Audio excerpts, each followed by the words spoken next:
Check.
Good evening, everyone, and welcome. I'd like to call the February 13th, 2024 Planning Commission regular meeting to order.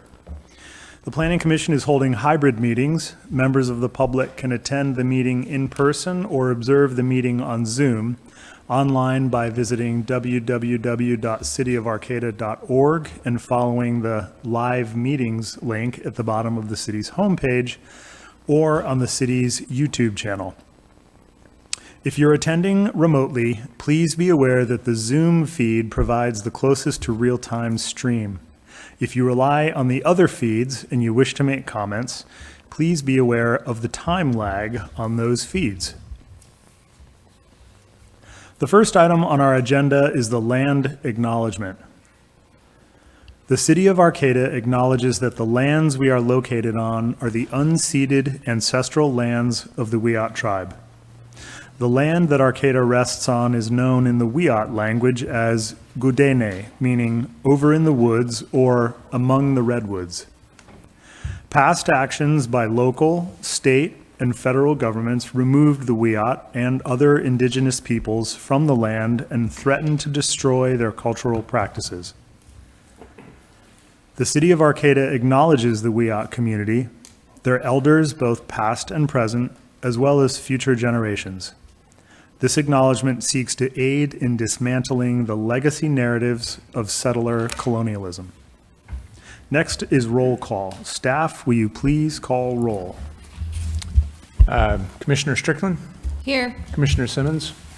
Here. Commissioner Mayer? Here. Commissioner Yodowitz? Here. Commissioner Lehman? Here. Vice Chair Tagney? Here. And Chair Davies? Here. All present. We're joined this evening by Community Development Director David Loya and Senior Planner Joe Mateer. Next, we have oral communications. During this time, people may make comments about items that are not on the agenda. If you wish to speak on one of our agenda items, you will have an opportunity when we are discussing those items. If you have comments about items that are not listed on our agenda today, please line up now behind the lectern. If you are on Zoom and you wish to make comments on matters that are not on today's agenda, please raise your hand by selecting the raise hand icon on the right side of your screen or by pressing *9 on your phone. The clerk will unmute you when it is your turn to speak. With that, I'd like to open public comment. Each speaker will have 3 minutes to comment during early oral communications. Feel free to state your name for the record. May we have the first speaker, please? Good evening, Commissioners. I'm Fred Wise with Arcata1.com. The 1,990-page draft environmental impact report is now available. As I told the City Council, I am appalled by the general sloppiness, the errors, the omissions, the lack of cohesiveness, and actual misstatement of facts that are in this document. If it were me, I would recall it, repair it, and release it for a new 45-day public comment period. To me, it's a question of whether you want to do the right thing or just minimally comply with CEQA requirements.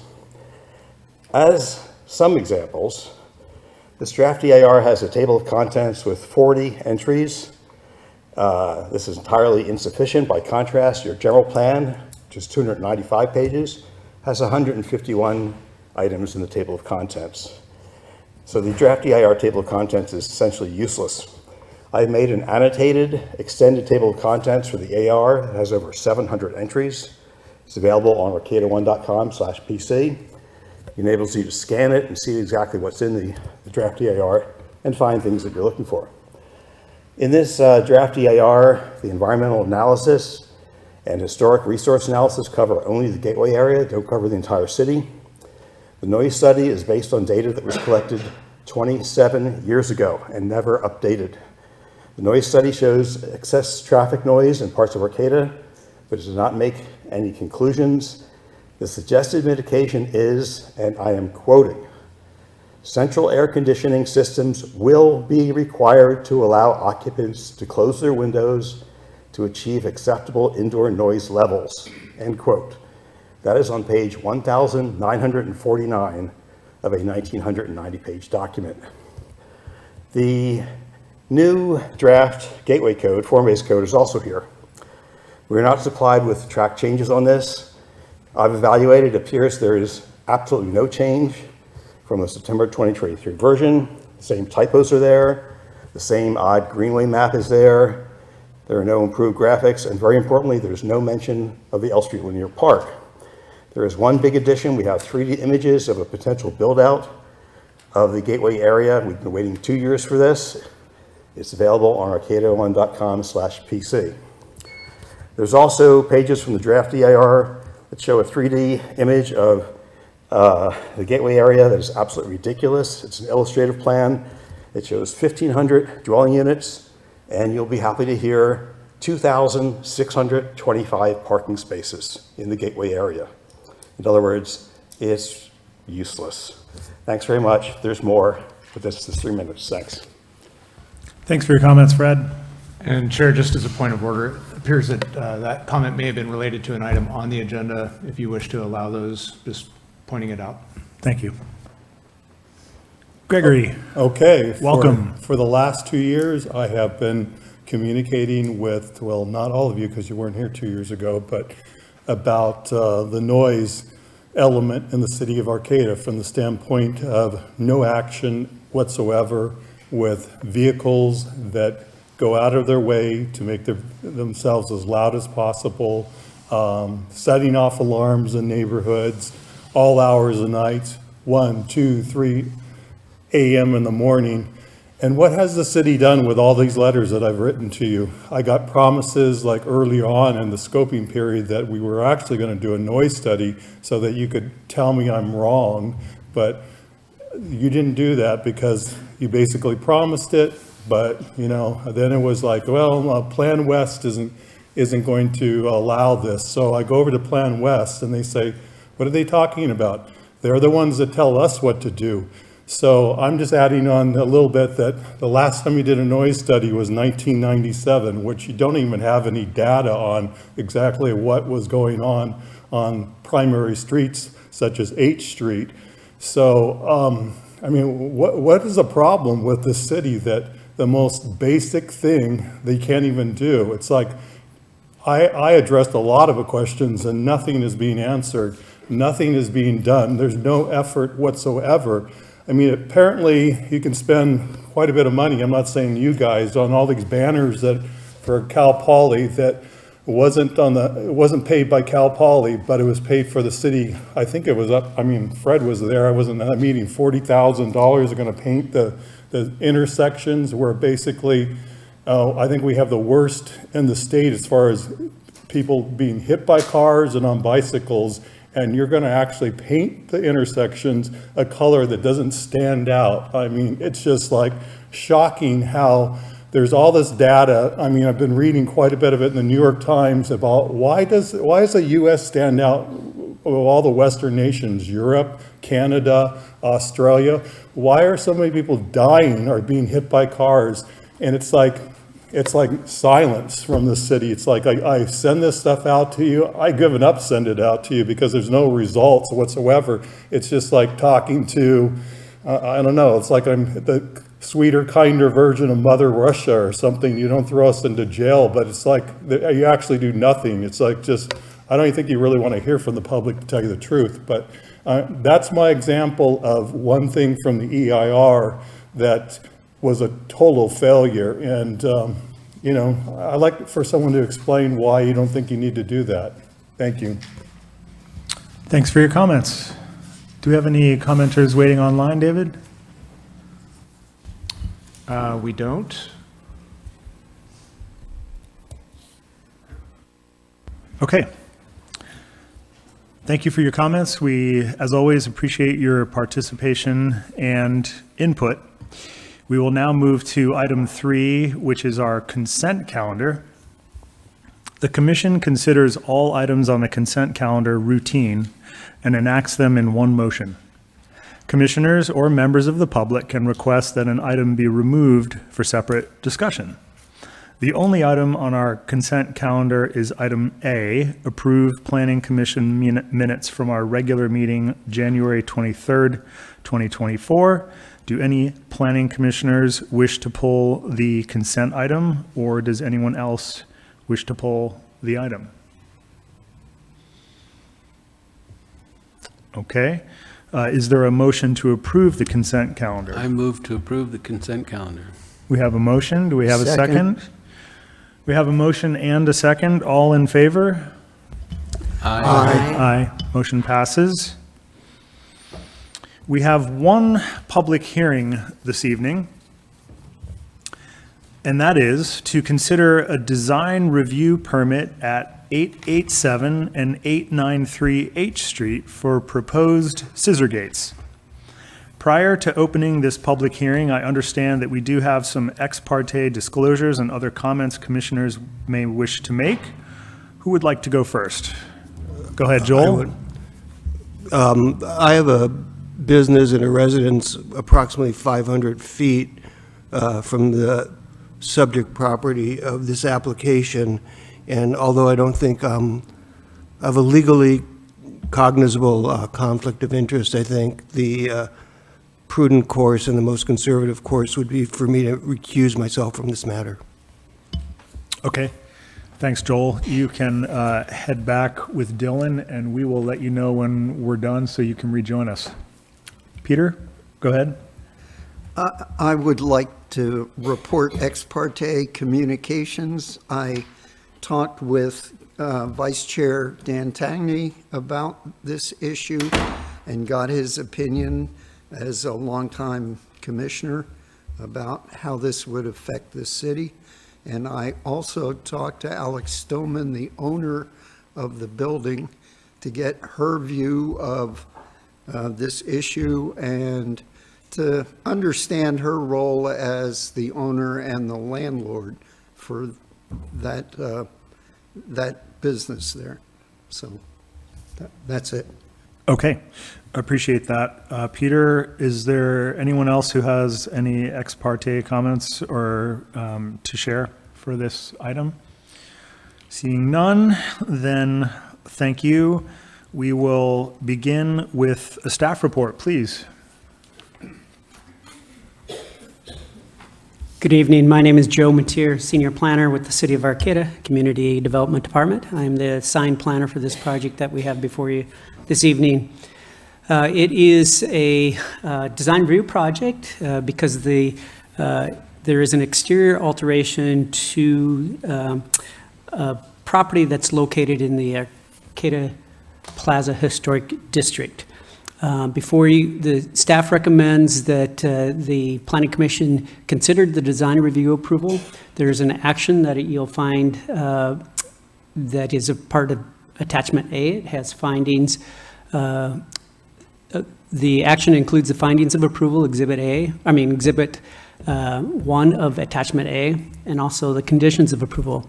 And the recommendations would be based on the application material you'll find in Exhibit 3.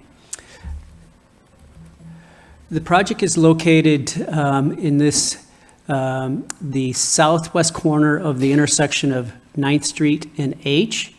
The plaza is here, of course, in green, and then the Arcata Plaza Historic District is a 9-block radius centered around the plaza here. So again, the project site here, the Arcata Plaza Historic District is required here, is here. Design review is required for 2 reasons. One is under the historic preservation policies of the land use code, and then also design review code sections as well. So those are cited in your staff report. Here's another version. This is out of the general plan that also recognize the importance of the Arcata Plaza as a historic district. Here's the 9-block, a different representation of the 9-block radius around the plaza here. What is included is this red bar along here, and this is based on kind of just a survey of the properties that front public streets that have either a recessed or covered entryway. And within this 9-block area, there are 92 that may qualify as being recessed or covered entryway. This is an example of the 2018 facade, a street view that's available on Google Maps. It shows the building subject property here. This is the recessed entryway here. It's about 12 feet across, 6 feet deep, and 9 feet high. It was developed in around 2002. It contains 1 commercial space down here, retail, and then there's an apartment, residential apartment above. The downstairs floor was originally designed as 2 different tenant spaces, commercial tenant spaces. That's why you do see the 2 different addresses there. And at one time, they were occupied by 2 separate businesses. So there'll be a door to the entrance on the left here for this space, and then a door on the right for this space. Currently, we have 1 tenant that only uses this door here on the right. So this door is functional, but it is blocked off on the inside, is not functional. This is an example of kind of the existing conditions. It's a rendition prepared by the designer for this. It shows with the scissor gate during open hours, so the scissor gate is collapsed to the either side, and here it can swivel on the top and bottom, and it can either swivel out towards the sidewalk or in towards the alcove. In this case, there's condition of approval that's recommended by staff based on discussions with the engineer that we want to make sure that that is when the building is occupied, that or this space, tenant space is occupied, that this gate remains open, it swings to the interior of the alcove, and that it's locked in position. So both sides of these will then, on this side, will be collapsed, turned towards the door, and then locked. And the same will happen on this side. The profile, when it's in the collapsed position, is about just under a foot, maybe about 10, 11 inches. We don't want that to swing towards out into the sidewalk area where that would become an obstruction to the pedestrians along that sidewalk. This is the scissor gate in the closed position. It's proposed to be about 8 feet, or I think 9 feet. I can't read that now. But I believe it's 8 feet, and the alcove is 9 feet high. And so there is a kind of rollers. They will kind of roll along here, and then there'll be a lock right there. It's a black painted scissor gate. There is some application material that kind of the design specs that were included in your packet, staff report, under Exhibit 3 of Attachment A, that included some of the cut sheets for the item here. So the scissor gates will be here when the business is closed, the scissor gates will be expanded and enclose this entire area here. It'll be flush, there'll be no portions of that scissor gate that encroach into the public right-of-way or the sidewalk there. The findings of approval are the general plan compliance and land use code compliance. And it's as determined by the Planning Commission. Staff realized the situation that the business owner, as many business owners and public members have, the city of Arcata public places also deal with the consequences of our community not being able to take care of our unhoused community members. And they seek shelter in places where they find it safe to be. And a recessed entryway is considered a project enhancement as identified in the findings of the staff, the action. For the central commercial area, it was one of 15 project enhancements that were encouraged to promote kind of inviting, consistent architectural style to support the very important Arcata Plaza Historic District. There has been a lot of commerce, a lot of public activities associated with that for generations, and the general plan and land use policies kind of reflect that through the designation of that historic district. What the property owners and even our staff at the city have in cleaning up disrespectful people, our community members and stuff like that is atrocious. There's no really anything other than that. It's a sad state. I believe that this is a balance that is before the Planning Commission in trying to balance the individual needs of the business owner, their staff, maintaining that they have a safe place to work, and make sure that it is an inviting community. The commerce that's generated through the Arcata Plaza area is, the top tax generation in the area. It's very important for not only the commerce, the employment opportunities, but also the civic public events that we have at the plaza itself.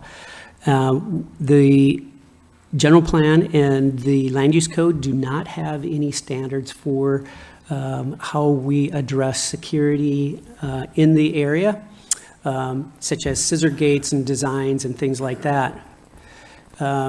Within this area here, there is a business a number of years ago, it's probably close to 8 years ago, did put a scissor style gate, it's not really a gate, but in the window to protect the smash and grab effect that is sometimes occurs in our communities. And there is another scissor gate that was installed in a recessed entryway further north on 8th Street. They did obtain a building permit there. They did not obtain design review before the Planning Commission. That should have been required. That was a staff error in that. We assumed that it was outside of the, we didn't realize that the Arcata Plaza Historic District had that strict protocol for any of these alterations, and that would have triggered design review for the Planning Commission.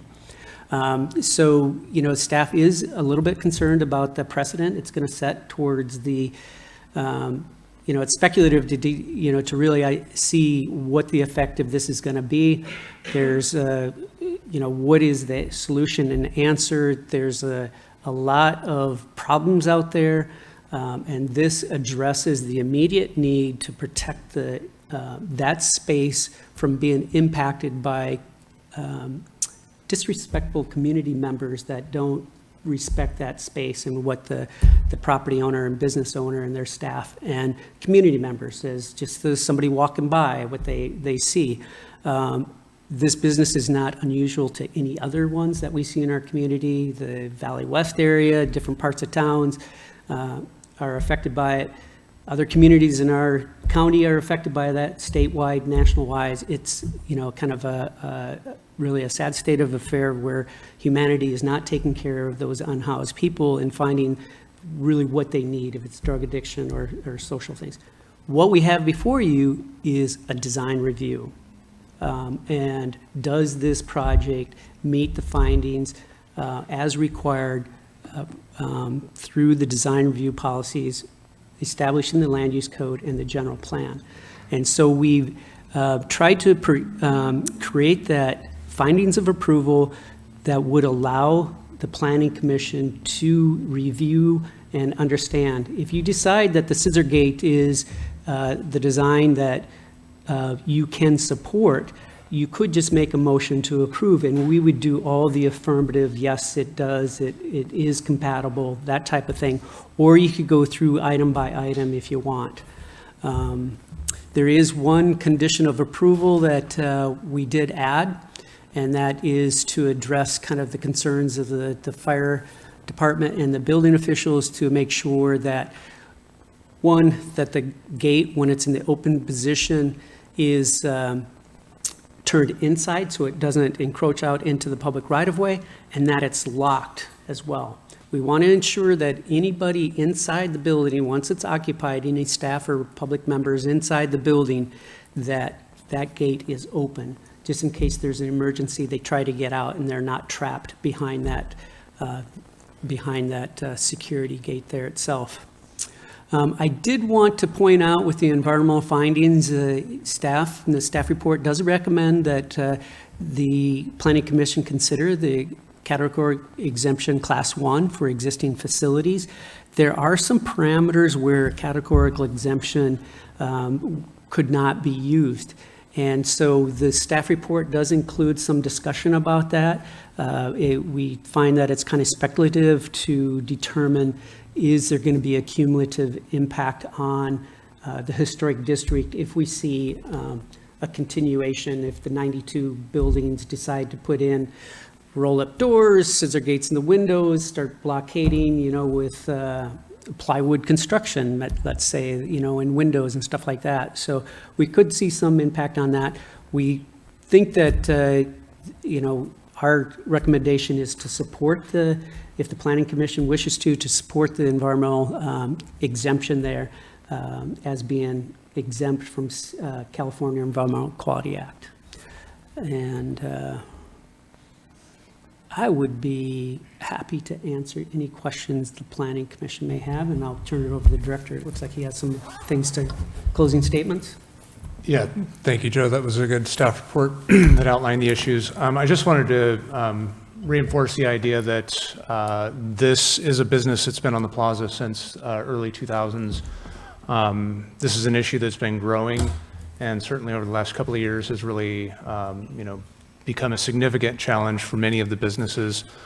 And at the same time, the county, the region as a whole has been really attempting to try and address that problem with the same, level of resources that are needed. It does feel at times intractable, but we know that it hasn't been this bad in the past. And, my hope is that in the future we can, address the concern of our unhoused community members. And so to that point, with this long-standing business on our plaza, I wanted to point out these scissor gates, are a response to a challenge that has been exacerbated in the near term, and that those scissor gates are, temporary in nature. It doesn't permanently affect the design of the building. And so I don't envy you. You have a very difficult decision and lots of things to weigh and compare and contrast when you're making this decision. But when you're making that discussion and the decision tonight, I do want you to consider that, these scissor gates are not going up, without thought on the part of the business owner, and that I won't speak for them. I'll allow them to speak to the issues that they're dealing with, but that, they're seeing this as sort of a last-ditch effort. Thank you. I had a quick question, and then I would like to hear any other questions from commissioners before we open public comment. Joe, you were talking about the categorical exemption, and you were also talking about I suppose what you might call a slippery slope of one scissor gate leading to a profusion of scissor gates. Is that question of the potential profusion of other security gates connected to the categorical exemption, or those are separate issues altogether? And that's the first part. And the second part is just, what was staff's view on setting a precedent by allowing these gates? So the concern about, I'll address those in reverse order. The concern about the precedent, each design review is an independent decision. And certainly the, the discretion that you apply, is done on a case-by-case basis. Having said that, I do think it becomes a little bit more difficult to tell the neighbor, no, you can't have a scissor gate when you've just approved one on the other property if the conditions are really the same. In terms of the categorical exemption, I think we wanted to identify that the concern that there would be a cumulative impact to historic resources through the proliferation of scissor gates is speculative at this time. We are not making that claim, and that if we were making that claim, the categorical exclusion, you wouldn't be able to adopt that, because you can't adopt them if you know that you're having an impact. Got it. Thank you. Questions from other commissioners about the staff report before public comment? Dan? Yeah, Joe, do you mind telling us which business north of this has a scissor gate? Which alcove?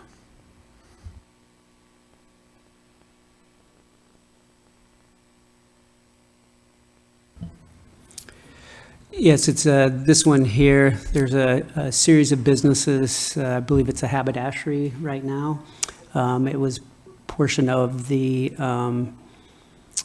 Daisy Dry Goods, I think, was the previous business there.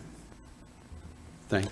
And then there's a next to, I think it's this business here is where there is a window scissor security. I think it's a tobacco shop or something like that. Right next to the alley, isn't it? Correct. Yeah. David and Joe, it seems to me that if we approve this, we're obviously setting a precedent. I mean, if we approve it on the plaza, it'll be approved anywhere in the city. It seems you need to consider that in whether there's a categorical exemption or not. No? No, I don't think that for the purposes of this project, you have to evaluate that for a categorical exemption. Those are speculations.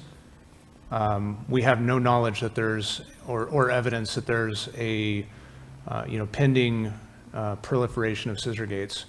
I think it's a reasonable assumption that if you've made the findings for one project and another project comes forward that has a similar set of circumstances, that you would probably be making the same set of findings. But there's nothing in the record currently that suggests that that's going to happen. We don't have a slew of pending applications waiting for this decision to be made. And so there's no way for us to say that there's definitively a cumulative effect associated with that. And I understand that it seems reasonable, but that's not the standard for CEQA, and so we can't make that assumption for CEQA.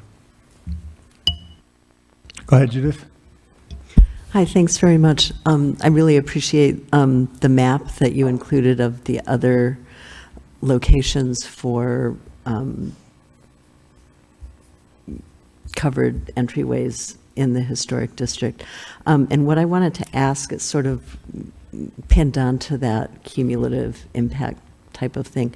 This particular building is not a historic structure, even though it's in a historic district. In the draft findings that you gave us, if the application had been for a historic building, is there anything that would have been different in the draft findings? And I realize it's not this particular case, but in this case, it is it's not a historic structure, but many of those others on your map probably are. So I appreciate the question, Commissioner Merritt, but I believe it'd be a little bit difficult to speculate on, depending what the context of the project is with the relationship of the historic resources and the integrity of that and how that would affect that. Other questions? Okay, we will open the public comment period. The applicant will have the first opportunity to speak to present their project. As per usual, the applicant's presentation will not be timed. After the applicant, members of the public will each have up to 3 minutes to provide comments on the project. The applicant will have an opportunity to respond to public comments at the end. If you are in person, please feel free to line up at the lectern after the applicant's presentation. If you are on Zoom, please raise your hand by selecting the raise hand icon on the right side of your screen or by pressing *9 on your phone. The clerk will unmute you when it is your turn to speak. Feel free to state your name for the record. I would now like to invite the applicant to speak on this project.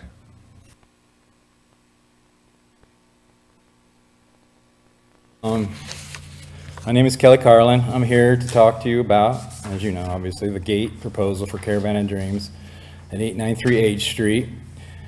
I would like to start tonight with showing you some pictures of what store owners have to deal with upon coming to work. How do I do that? Oh, they're going up there, okay. I just want you to just click through them and let them just take a look. What she deals with a lot, almost every day. Unknown things of liquids. We don't know what they are exactly. I mean,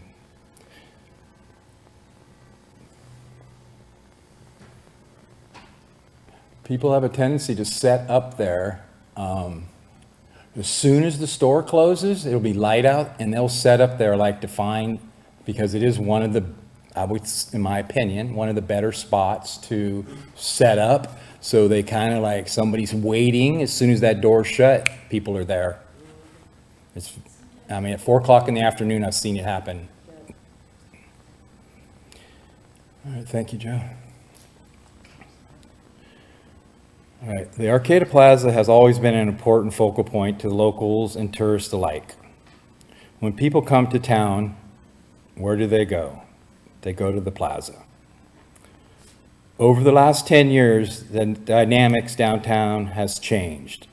I know many, many people who will not come to the plaza and shop because of it. I'm sure all of you know people who say the same thing. The plaza has always been a central shopping area, and the city depends on the sales tax to balance its budget. This is an important relationship between the city and its businesses. Health and safety issue of the store owners and their employees need to be foremost in our minds. Every day they come to work and have to clean up feces, vomit, other unknown debris. Vomit is considered a biohazard fluid because it can carry hazardous pathogens that can rapidly contaminate surfaces and the air. Common diseases and transmitted are like salmonella, Hep A, Hep B, plus many others. Nobody wants to come dressed for work and do this. It is dangerous. In addition to cleaning up, our business people are met with people sleeping in their doorways and have been verbally accosted. I am personally worried that one day waking up somebody could turn into a violent situation for a store employee. Recessed entries were an enhancement to facades, allowing customers to easily enter commercial spaces and bring in nice aesthetics. Now they are a problem.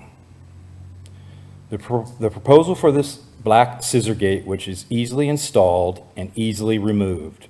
When open, there will be locked in position within approximately 3 inches of gate visible from the street. The gate will be closed and locked during non-business hours. Scissors gates are considered reversible, which is a term used in historic preservation, when an item can be removed later and not affect the building's integrity. The gates are not permanent additions to the building. And thank you so much for letting me speak. Thanks for your time.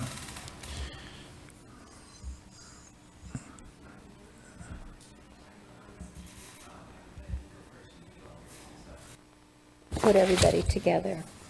Good evening. My name is Nancy Anderson, and I own Caravan of Dreams, the business where we are asking for a permit to install a scissors gate across our recessed entry. I have been in this location for 21 years, during which time I have seen a steady increase in problems relating to homelessness and an exponential rise in the last few years of what I must describe as uncivilized behavior. In the last 2 years, I and my employees have arrived at the store to find, along with trash and debris, the following: human feces in the planter, a feces and urine-soaked sleeping bag and blanket. 4 hours later, environmental services arrived to remove that. Vomit, gobs of spittle, unidentifiable fluids in cans and bottles in our entryway. A man sleeping so deeply, I thought he was dead. This last happened at 10:45 on a Saturday morning.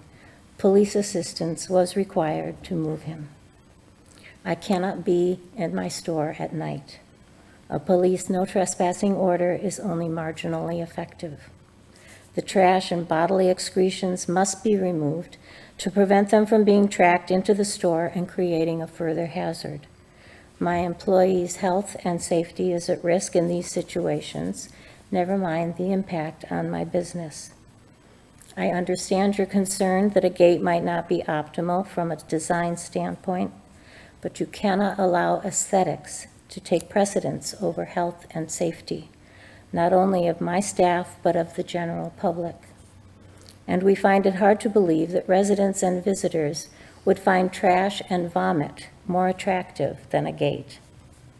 We have considered many design options, but the scissor gate is the least obtrusive when open and easiest to secure and protect our entrance when closed.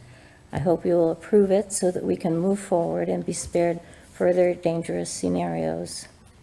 I would also like to add that our entryway, which is 6 feet deep and 12 feet wide, is particularly attractive. I don't know why. It must be cozy in there. And sometimes people set up before we have even left the building. The lights are out, they figure we're gone, and they set up, and I have to push on the door to say, "Excuse me, could I leave?" It's a lot. Thank you. Thank you for your comments. Next speaker. Hi, my name's Amy Fowler. I am the owner of Humboldt Haberdashery, which is just outside that purple line on your map. It is a 100-year-old building, and it is the one with the scissor gate. Mary Anderson, Daisy Dry Goods, is my landlord. She's historically, I apologize for speaking fast, I got 3 minutes, has had problems with that historically. I agree with everything they've said, everything they've been through, I have been through, and I can add some more details than that. I'd also like to add, I am advocate for the unhoused. I consider some of them friends. When I moved in that space, Mary told me there were some you could trust to watch your space, and there are. Those don't outweigh the people that take advantage of the situation, though. I've had, within the first month of me moving in, I had a gun pulled on me by waking somebody up. So the danger factor of waking people up you don't know is extreme. My process to deal with that was I had cameras set up, and I had my monthly letter you had to turn into the cops, and I would watch my cameras before I drove from McKinleyville every morning. to see who was sleeping in my doorway, if I knew him or not. If I didn't know him, then I'd have to call the cops. This was 2 to 3 times a week. Dispatcher knew who I was for sure. Knew my name, knew my business. This is going on for weeks like this, multiple days a week, to go have them move them on because I didn't feel safe doing this anymore. Literally building whole forts. What she said, like, I teach nighttime classes. I would have to have even the guys that I care about because I wanted that space so bad, be like, look, hang out over there 10 feet away, man, because I got people coming out of my store at 8 o'clock at night. It's not safe. My gates are removable. It's 4x4 posts. I had huge concerns about public opinion for my business, from my neighbors, my community, these people, you know. And not only did the installers say they never had a single negative comment, I have never had a single negative comment. In fact, I've had just the opposite. I've had multiple positive comments about saying, thank you for doing this. Thank you for keeping the space clean. I don't have to clean up trash now. I don't have to call up police resources anymore. The amount of excrement is probably 90% less than what I was having to deal with, having to figure out how to deal with environmental services, because it's not fair. The ambassadors, I will say the ambassadors came in about 2 months after I opened, made a huge difference, but it's not right what gets put on them and all these people that are doing police jobs and environmental jobs like that, and what they do to stand up for a lot of our businesses that are female-owned, minority-owned, and run by a single person all day long. You know, if I didn't have those ambassadors here just for that program to back me up when people came in my store that I was uncomfortable with, it'd be a whole nother thing. You need our tax base. There were 12 closers last year at the start of the year. We're trying to fight right now. You know, it is really hard. Even the liquor store is down 30, 50%, you know. We need the support like this. I hate that that's what this has come to. But my personal security and my benefits and even the people that had stayed there in my space understand why I did this. And I've never had a single negative word from anyone in the community about it. Thank you for your comments. As someone for the last couple of years that have walked around in the evening throughout the plaza and all over the city, I understand what these folks are going through, and I support their motion to have a scissor gate. But there's going to be a problem from the standpoint, they'll solve their problem, and these folks are going to go to the next space, you know, and then the next store owner is going to have to face it. So it seems like if you're going to approve this, then you should just basically approve everyone, because it's not going to be fair to the rest of them not to be able to protect their property in the same way that the descriptions that are happening tonight.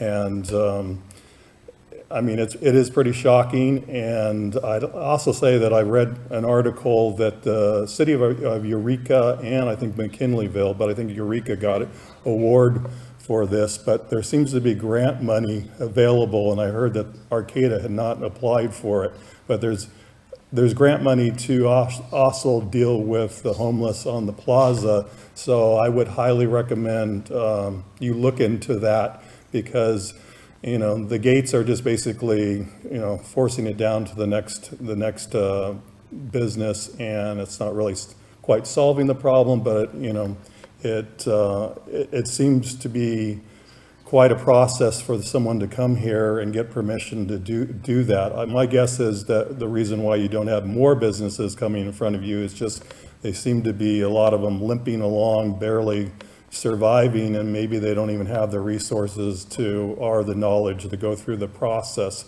So I'm just giving you like more of a broad standpoint of what I see, you know, because I walk almost every evening of what's happening. So that's what's going to happen. So I'm a little surprised too that something like this has to go through this process, because we've been spending a whole year, you know, basically saying we're not going to have the planning commission involved when we're developing a whole city block, and you won't have any comments on that. But it seems kind of like a little petty that you have to come in and deal with, you know, somebody wanting to put a gate up.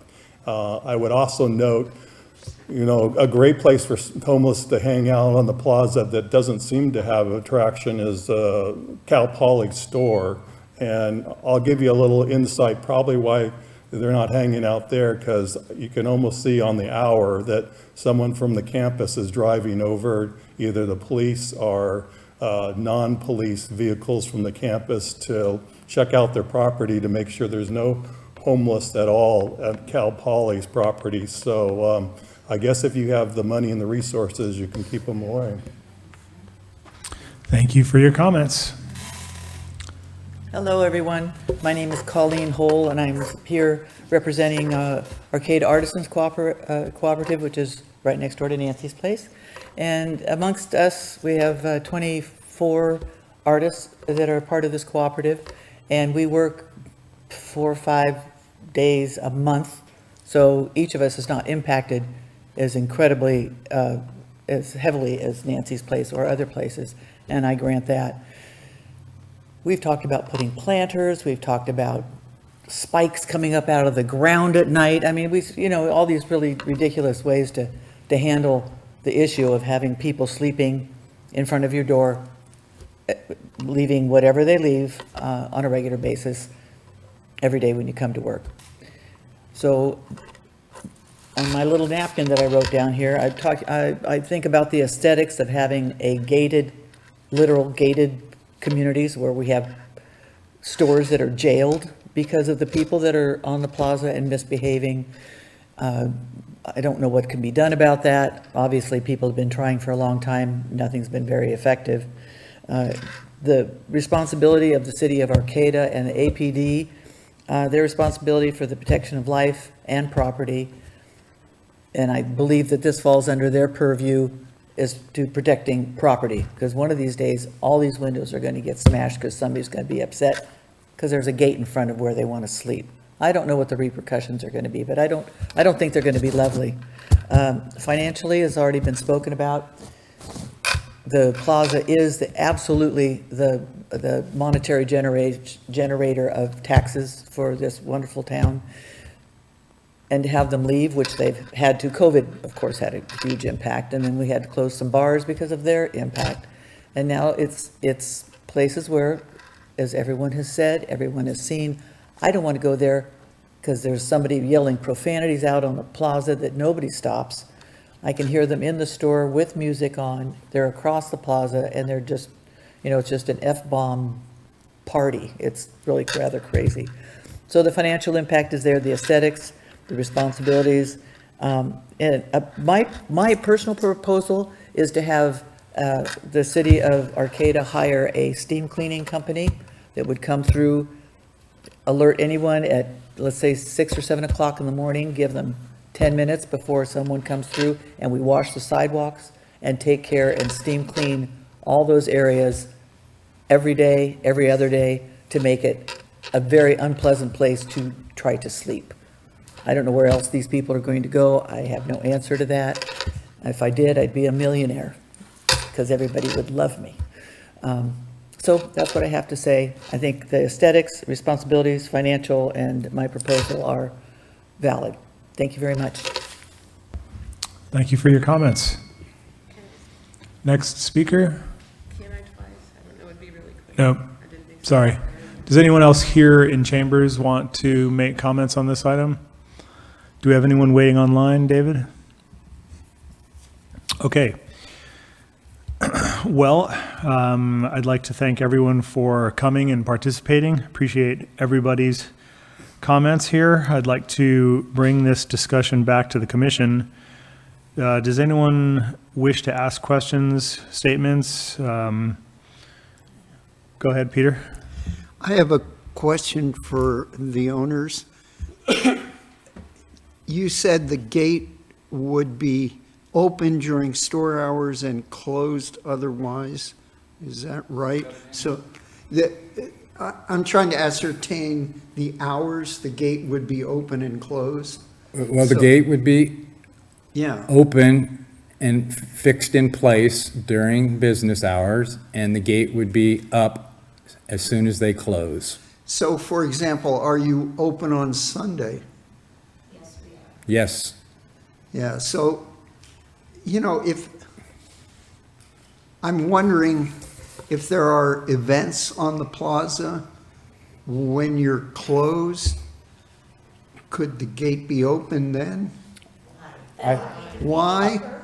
Of course it could be. The 'Cause stores are open at that time. Sure, there's a possibility for that. Yeah.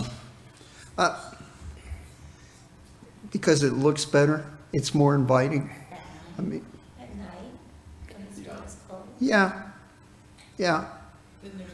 I'm going to offer that the viewing public and the record can't understand what's being said. And so if you have questions of specific people, maybe ask them to come up and speak in the mic so they can hear both sides of the conversation. Okay.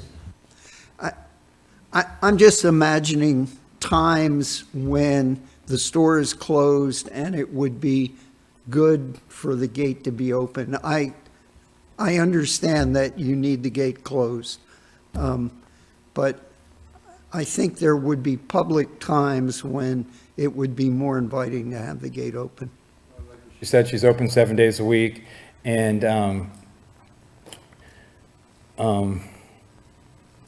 it's, if you don't close the gate when you leave your business, they are going to, I don't care if there's an event going on or not, they are going to set up there. And that is one of the first places they set up is, well, it used to be the haberdashery, and they're very deep and they're facing the right direction for the prevailing winds and the rains. So the weather doesn't get to those people as much as, like, if you're on the other side of the plaza, it is not protected from rain as much as these spaces are. And plus, they're very deep spaces compared to a lot of these other, yes, there's 92 spaces, but there's not 92 spaces people can sleep in. A lot of those spaces are very small, just for a door going upstairs above, let's say like Plaza or somewhere like that. There's a couple small doors along there. And so that side, you don't see people sleeping on as much because of the weather. And there's, I mean, the plaza is another deep space that they do sleep at too, but. Thank you. Go ahead, Abby. Yes, this was initially, well, it is a difficult decision, but looking at, one of the first things I did was look up their operating hours, and I felt good about the fact that they're open 7 days a week. Granted, 6 hours here, 7 hours there. But then you look at a place like Outer Space, which is a nonprofit art space. It's just down the street. They also have a deep space. It's not super flat. Maybe it's not the best place to spend the night, but they're only open during certain events. So this accordion gate we're talking about is going to be there a majority of the week. So I do think that this decision to maybe approve this accordion gate doesn't mean that every place that requests this accordion gate is gonna have to have it too. I think it is about operating hours. And so I do just want to note that they're open 7 days a week, and from 11 a.m. to 4 p.m. or 5 p.m.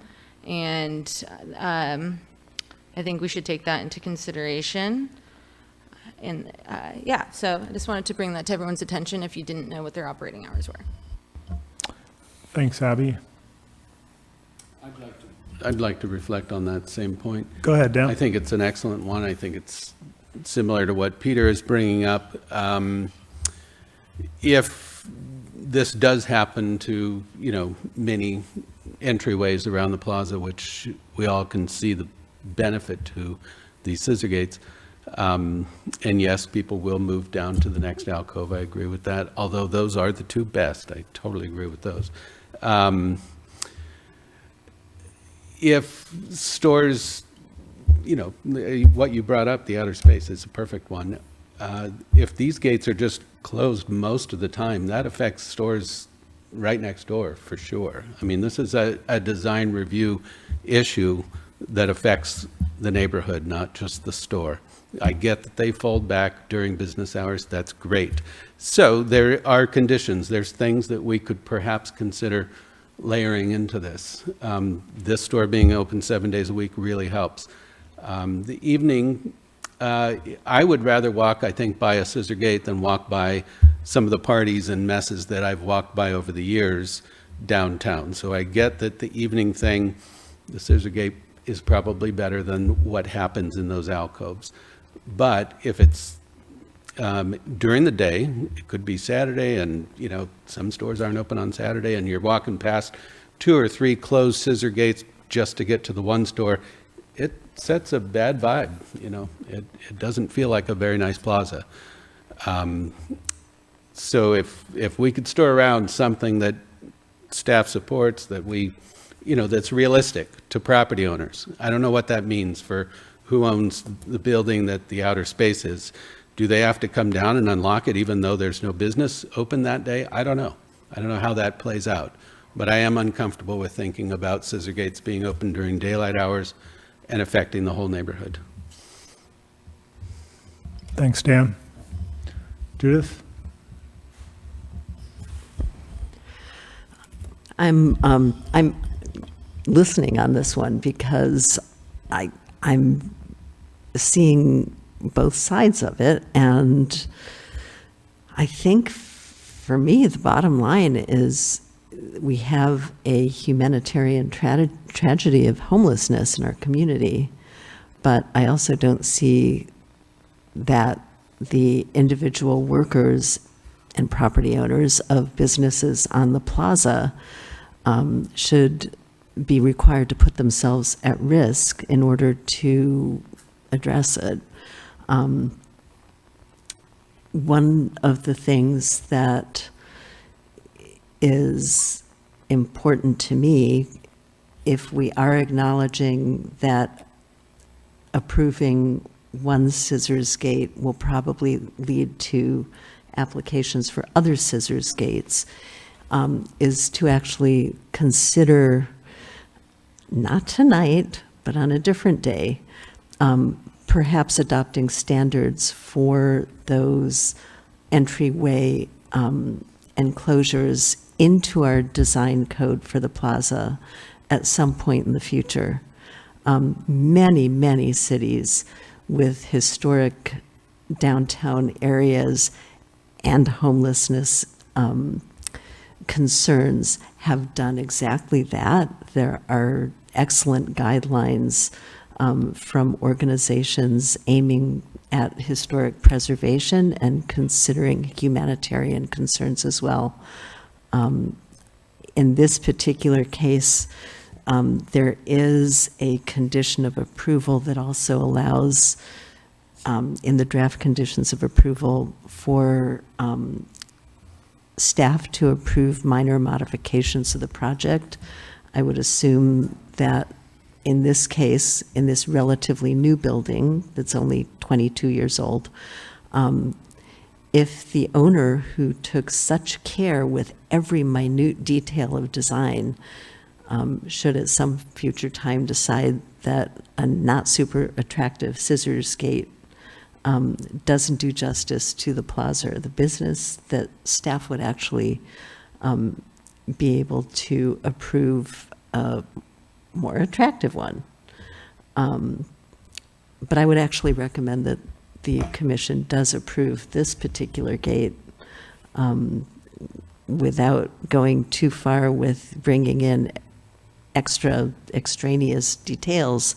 I have walked past that particular entrance numerous times and actually been tripped by one of the homeless people in that entranceway when I was with a child.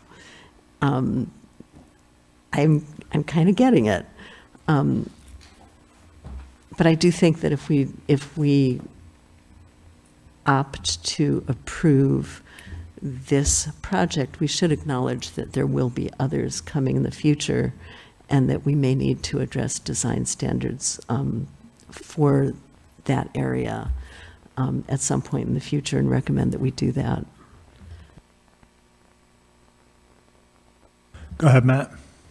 I just want to throw a further wrinkle into the operating hours conversation, which is that businesses close, right? And so you could have a business just completely close and then decide to close their gate sort of permanently until there's a new person leasing that area, or people go on a holiday for a week and then, you just have a closed gate. And so, operating hours aren't always what they say they are.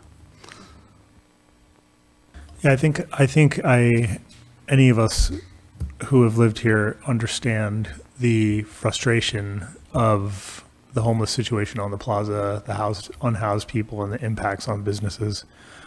I absolutely get that. I think to a certain extent, I share Dan's concern I'm not so much concerned about the scissor gates themselves, but I think maybe what you're talking about is, at least what I imagine is, maybe it's Saturday morning on the plaza and the farmer's market opens at 9 o'clock. People are starting to arrive at 8 o'clock to go to Brio for coffee, and that the gates being shut then feels like more of a problem to me visually than it does at the end of the business hours. And I'm not really sure if there's something we could specifically do about it, but that feels like more of a visual impact to the community and a direct impact on commerce in the way that you're describing. And I'm curious, and none of us may know the answer, but it seems to me, I totally get that that's hot property for crashing the night, but I wonder if the reverse is true, if the gates open at 9 o'clock in the morning or whatever time in the morning, if the store isn't open, I'm not sure if the same thing would happen, knowing that it's daytime and the business is going to be opening soon. It might present less of a incentive to sort of camp in that space than it does at the end of business hours. Go ahead, Peter. Yeah, that's exactly the circumstance I was thinking about when I made my comment. I mean, the farmer's market at 9 on Saturday morning, it would be nice if the gate were open. What you're saying is hours earlier than my opening time in order to open the gate. They don't open by themselves. Somebody has to open them. I open at a certain time in the morning because I have determined that that is the time when business begins. Occasionally, we get there at 10:30 on a Saturday morning because someone wants to get there early, and if somebody wants to come in at 10:30, but the gate doesn't open by itself. So you're saying that I have to extend my working day so that the gate can be open?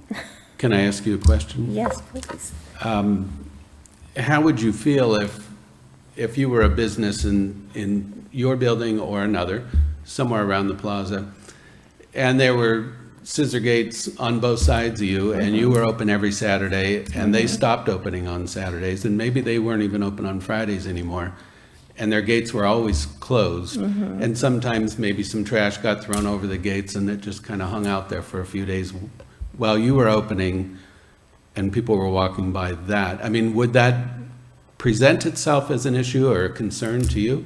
Because we're trying to look at the larger context of where this I is going. don't think so. A closed gate says to the passerby, this business isn't open yet. I am happy to put my business hours in a larger and more prominent place so that you can say, oh, well, it's 10 o'clock, they'll be open at 11, I'll come back then. That's what people do. In the morning, for instance, on Saturday morning during farmer's market, people are intent on going and getting their vegetables and their fruits and having their coffee. And believe me, they don't shop.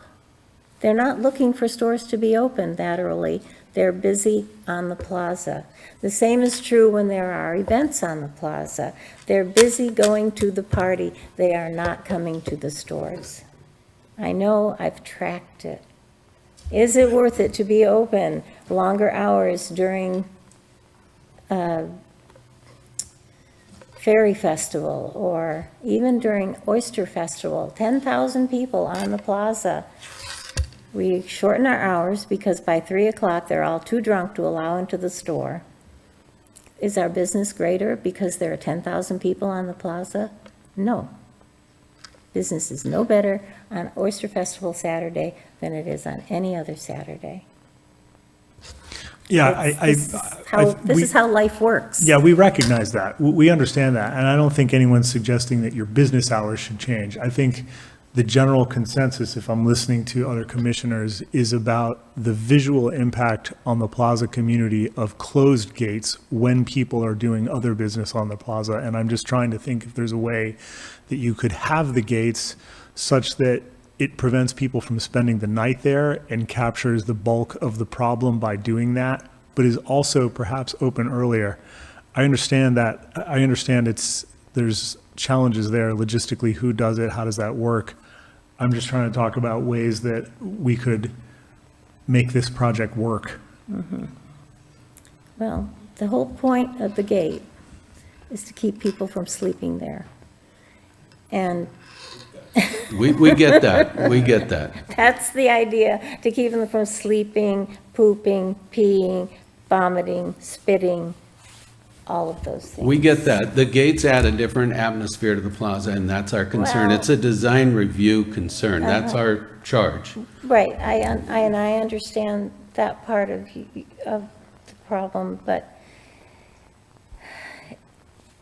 it's not my responsibility to house the homeless. And that's not what we're talking about either. I know you have a Yeah. visual impact, but the visual impact of campers in doorways and vomit on the sidewalks is worse than any gate. I totally get that. And I think what we're saying is if you had the gates, which prevented people from spending the night and therefore prevented all the associated ills that go along with people spending the night, but if those gates didn't have to stay closed so late in the day, then you would get the benefit of preventing the camping overnight and minimize the visual impact during the day. I think that's what we're wrestling with from a design review and a visual impact sort of perspective.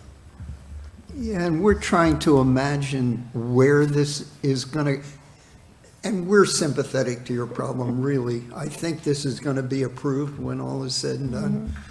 But this isn't going to be the last gate on the plaza. If your gate is approved, there will be others. And suddenly the plaza will look a little like New York City with gates everywhere. And we're trying to imagine where this is going if we make this decision Well, I now. think that you all have to speak to the rest of the members of the city government and encourage them to address this problem in a more effective way. Hand-wringing is not going to solve it. Thank you.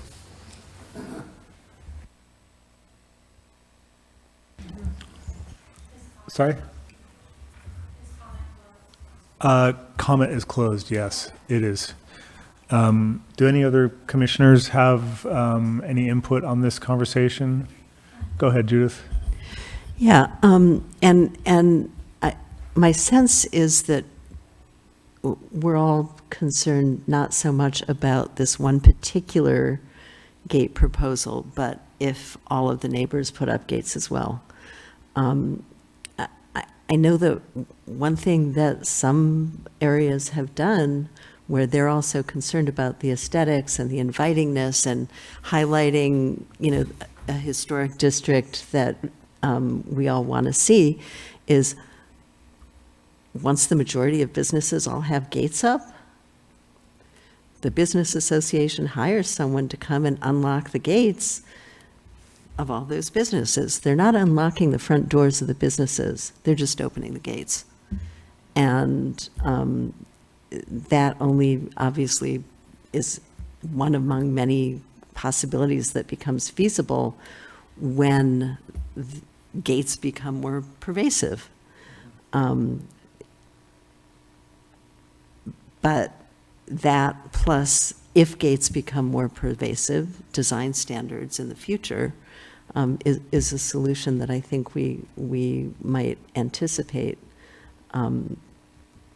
In this particular case, we have a present and fairly long-standing problem, and we have a solution before us. And I think that if that solution is repeated in other places, then it's our responsibility to address the design and aesthetic implications of this much broader problem. And I think we should do that. But we shouldn't wait until we have done that in order to address the problems that one business, one set of workers are dealing with right now. Thanks, Judith. Abby?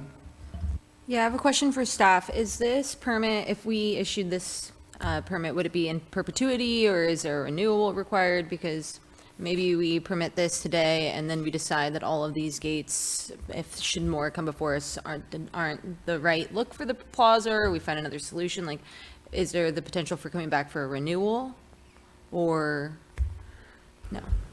Our land use permits are typically issued indefinitely. The commission could put a time limit on it that you have, a second review. There's nothing saying you couldn't do that. The applicant is considering, a considerable investment. My understanding from discussions with the property owner is that, they are not getting the bottom of the barrel fence. They're actually spending some, additional capital to ensure that the fence is, a nicer fence. And so, I think that, I would certainly ask them, for their input before leveling that kind of condition of having a review. But I do think it's important. The applicant brought it up, staff has brought it up, and I think commissioners have brought up the idea that, this is not a permanent feature on the building. It's something that can be easily removed, and so certainly you can consider that. Go ahead, Dan. I just want to throw out to the commission to ponder, and staff can respond if they want to, about a condition that would be something like, and it fits this application well, that it will be open 7 days a week during normal business hours. That fits the model of Caravan of Dreams, from what I understand. If we get another application and they're only a 3-day-a-week thing, I feel like it's just a different topic. Or if they're a nighttime only bar, and they might not even open till 5 in the afternoon. So this gate's there till 5 with all of the repercussions of it. Aesthetic repercussions. So anyway, where are we at? Let's figure out a condition and, get towards a motion. Judith suggested that we, the commission at some later point maybe take this up as something to consider in a proactive way, to think about the potential for other alcoves, other gates. If in the future we came up with a set of codes that would communicate how these solutions would be acceptable, would that set of guidelines apply retroactively to gates that were already in existence? Again, typically not. Typically, the approval is given for the conditions that are, presented in the approval process. And then those conditions that are no longer comport with those new standards would be considered existing non-conforming. If it was an important enough feature that you think you're going to want to return to, again, I would encourage you to check in with the applicant, but it seems reasonable to suggest that that if future standards are adopted, that there would be, a review to see, whether the existing gate needs to be brought in conformance. Again, I feel like for, the commission to approve this and then completely, if there was a complete change in direction in the future, and they had to, for instance, purchase an entirely new gate in order to come into compliance, I would caution you making that sort of decision. But, certainly if there were minor modifications or, if there was something about, the design standards that you have in mind that you might find acceptable, setting the fence back from the property line a few inches so that it's, less intrusive to the facade, for example, or some other condition that you wanted to place on this that you might see yourselves contemplating for, future design standards, which, by the way, staff fully supports. I would suggest that you contemplate those now. Can I ask another question? Have you, any of you considered an automatic gate, a motorized gate that you could remotely open and close? I mean, I have no idea what the market is, but I have seen motorized gates, and that would solve your problem. I mean, you could push a button and have the gate Well, open or close. Well, yes, I've looked into many options and different designs, from ironwork to roll-up gates. But there's something mathematically wrong with like trying to put gates that are iron gates or something in there where they mess with the swing of the door, swings out, starts to get into these ADA issues, the American Disabled Act problems, and things like that. The two different, the width and the depth. The width is more like 12'4", and the depth's a little less than 6. So some kind of swing gates don't work. They interfere with the door, which would encroach on the entry to the door, which would not meet ADA access. And then your idea about the roll down, yes, I've looked into that too.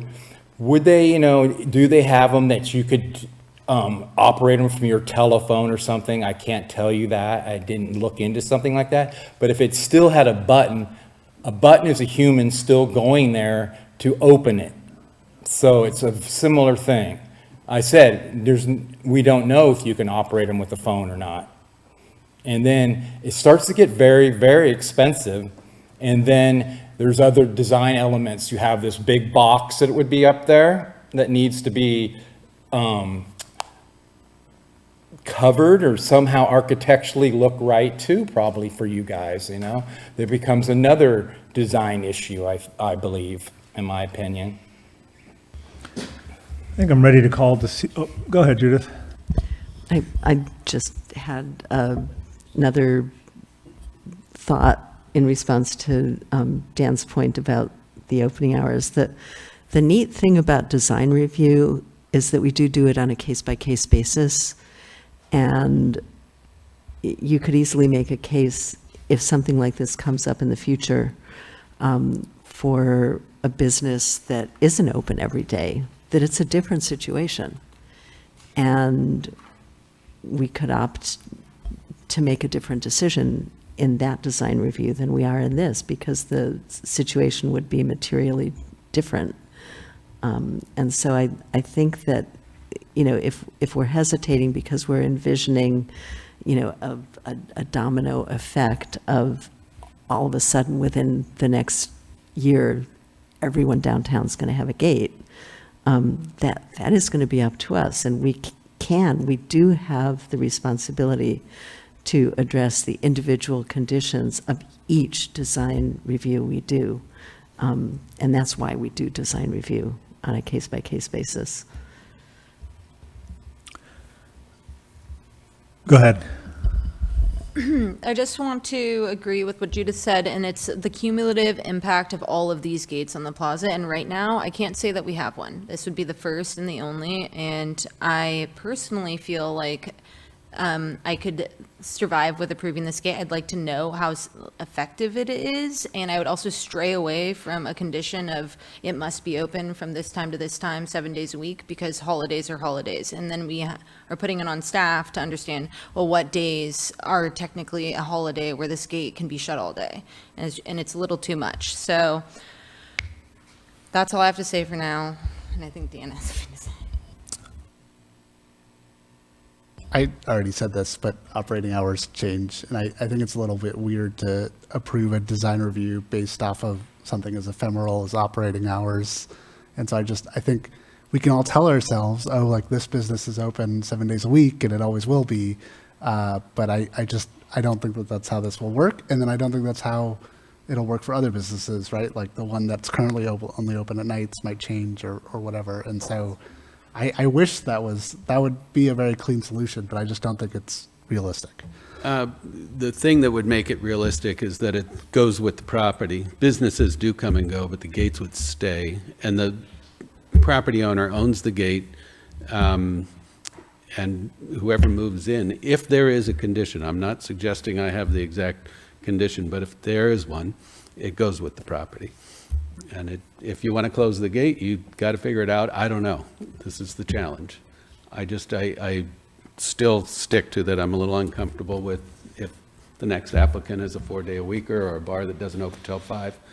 I don't want to look at gates all day on Saturday. I get Yeah. people are just going to the market or, vegetables or whatever, but if 3 stores in a row happen to be all gated till 5, or all weekend, or 3 days a week, or I don't know, it starts to change the feeling of the plaza, and that's what we have to pay attention to. Yeah, I think I understand Judith's point that if there are future gates, we're going to have a chance to consider those like we're considering this one, so that this is not an automatic pass on every business that has an alcove. I feel like everyone's had a chance to express concerns, ask questions. Is anyone ready to make a motion on this item? I'd move to approve the project. We have a motion. Is there a second? Second. All in favor? Aye. Aye. Aye. I'll vote in favor. I'm a nay. I'm sorry, was that no or abstention? No. Motion passes. Congratulations. Okay, appreciate everyone's dialogue and communication around that. I'm sure we'll be talking more about this. Joel, welcome back. We're moving on now to our business items this evening. We have one business item tonight, which is to consider outstanding general plan recommendations. Can we begin, please, with a staff report? Yeah, I will keep my comments brief. We're sort of in the mode of finalizing recommendations on the general plan, and so these staff reports are becoming somewhat routine. The one thing I will say, in addition to the material that we'll be covering today, is that I did want to provide notice to the public again that the draft EIR for the general plan updates, gateway area plan, and the form-based code is available on our website, and it's under public review currently. In the staff report, there's information on how to sign up for notifications and to send your comments to us on that EIR. Having said that, I'll jump into the content. We have attached to your staff report attachment A, which is the planning commissioner comments that were received, identifying proposed changes to several general plan policies that have been recommended previously by the planning commission. I would put these into 2 categories. There's several policies that I would suggest that the planning commission has either already, had lengthy discussions about the policies, or staff would not recommend the changes that are proposed, or the changes are de minimis and non-substantive, and so for those and a variety of other reasons, staff is not recommending that the planning commission take those on. There are a couple policies, fewer number of policies that were recommended in this packet that I'll list out for you and happy to repeat. That, if the commission wants to take them on, that we would suggest that those changes, there's something to discuss there. This is just a staff recommendation. I suggest the planning commission go through its own process to identify which they're interested in addressing of the changes that came forward. And I would suggest that you may do that through some of the quick polling that you've done in the past, where you try and see, is there a majority of you that wish to discuss those. Having said that, the policies that, staff has evaluated and says, look, there's something there, if you want to discuss them, we would support these conversations. Include from Commissioner Lehman's list, the first one, D1M. From Commissioner Mayer's list, there was the objective LU1 was cited, policies LU1AA, LU3B, CM4, 4B, CM5C, and D1A, and we have comments to those.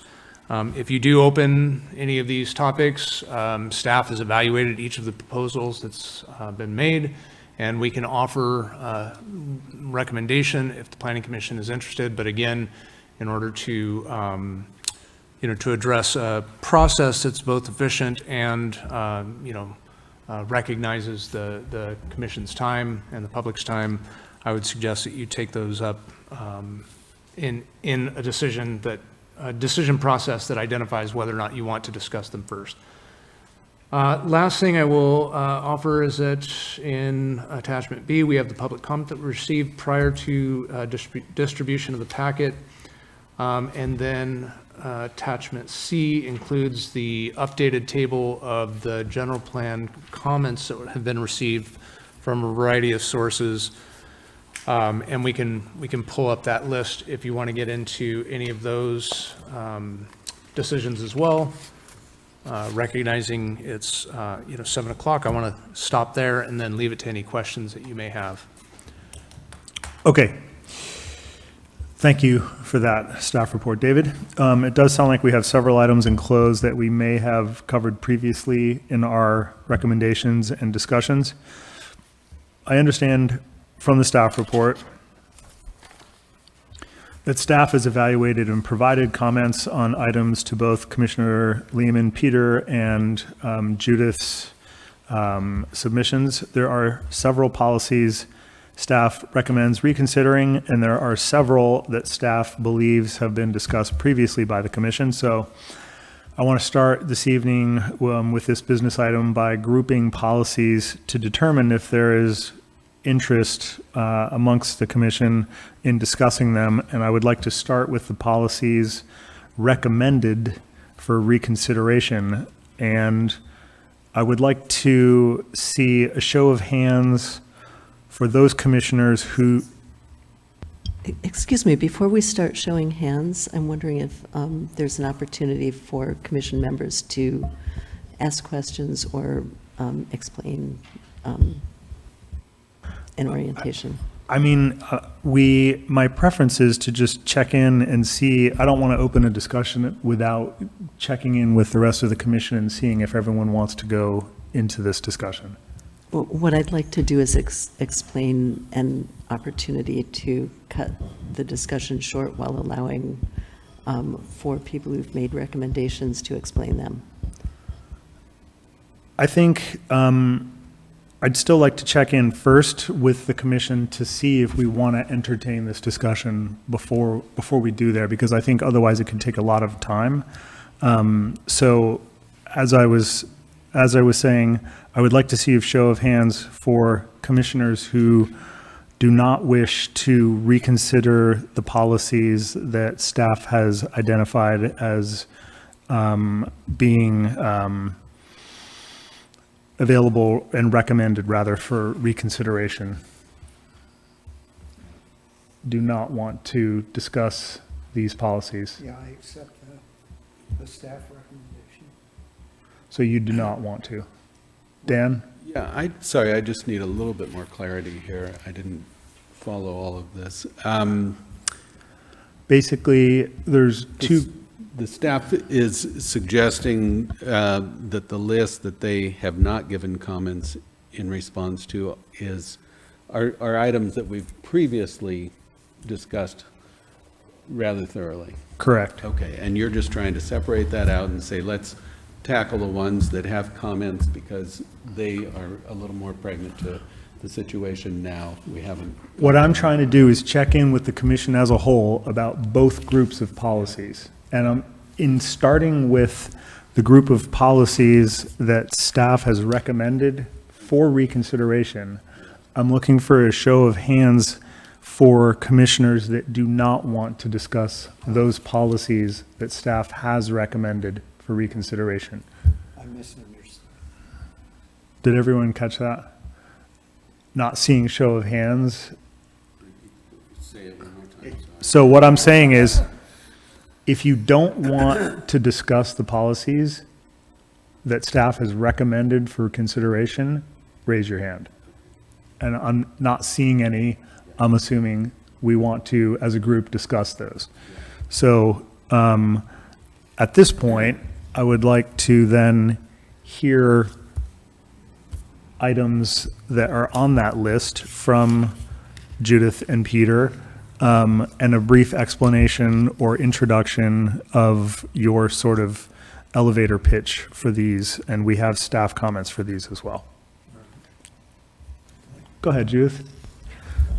Okay, what I would like to say is I submitted a very long list. This is actually pared down from the list of editing suggestions that I had submitted to David earlier, many of which he agreed that they weren't substantive and that those changes would be made. This list includes a subset of 15 items that I believe are substantive and that I would believe it would be unwise to not discuss. And then there are some recommendations for clarification that I'm not sure actually require any commission action. They would change language or formatting in the plan. But some of them were things that staff had not recommended, and so I kept them on this list. But I would like to have an opportunity to speak at least to those items that I've identified as substantive and crucial, some of which we haven't actually made decisions on. But they go beyond the list that Well, right David now, gave us. what we're looking at is the LU1, LU1AA, LU3B, CM4B, CM5C, and D1A. So I want to keep our discussion now to those because those are the items that the commission just said they wanted to discuss. And then after that, we will have a show of hands and see how much further we want to go. So if you could give us a quick highlight of those items, then I will pass it over to Peter for his item. Okay, I think maybe it would make sense to deal with the D1M, which was Peter's item, and also on David's list, as well as on my list. And so maybe we could start with that one rather than my longer list. Okay, sure. Would you like to go first, Peter, and take us through D1M? Sure. This is pretty simple, I think. This policy calls for dark sky policy to have precedence over crime prevention through environmental design. And I think crime prevention and public safety are much more important than dark sky. So I think it should be the other way around. I think crime prevention through environmental design should have precedence. Starting with you, Matt. Can I just ask staff if there's really even a conflict here? My understanding is dark sky policy is about pointing lights downward. You can still have lights, they just have to not, like the old-timey lights that had no covering and went up into the sky. And so as long as you still have lights pointing downwards, you can have a dark sky and crime prevention. And so I'm trying to understand if there's really even a conflict here. I think that they're largely compatible with one another, and I think that the Planning Commission wanted to, when you made this recommendation, to ensure that the dark skies were prioritized over SEPTED, if there was a SEPTED policy that allowed for, a non-dark sky policy. And so I think that's really what's at question here is does the commission want to reverse that decision? Excuse me, Okay. I don't think it would require reversing it. I'm sorry, this was on my list as well. I have some suggested language that I think would resolve the issue pretty quickly. One of the things that the particular standards for the crime prevention through environmental design format tends to recommend is you get the biggest bang for your lighting buck. You make your lighting poles higher than a typical dark skies policy would require them. You use more reflective types of lighting to get into corners where people would be lurking. You might use brighter lights, and you might light places just to get rid of places that are unlit. Those standards typically are formulated to be the most cost-effective for the lighter, regardless of opportunities to reduce their impacts on dark skies. They are typically developed for large urban applications. Oscar Newman, who sort of is the father of these standards, was really looking at making large public housing projects safer, and wasn't really thinking of the types of situations that we're encountering in Arcata. The language that I've proposed, I think, would satisfy Peter's suggestion and also respect the dark skies purpose. It's on page 44 of your packet, under D1M, where Arcata's dark skies standards appear to conflict with crime prevention through environmental design standards. Site-specific analysis shall determine appropriate lighting. And I think staff could probably make that call. But to adopt a kind of almost copyrighted set of standards into our code, standards that were not developed for Arcata's types of lighting situations and challenges. You know, you're going to end up with parking areas with tall lights, flood lighting, lit up pathways that will prevent us from sleeping with our curtains open. Hey, Commissioner Mayor, pardon me, wouldn't those violate the dark sky standards that still are in the code?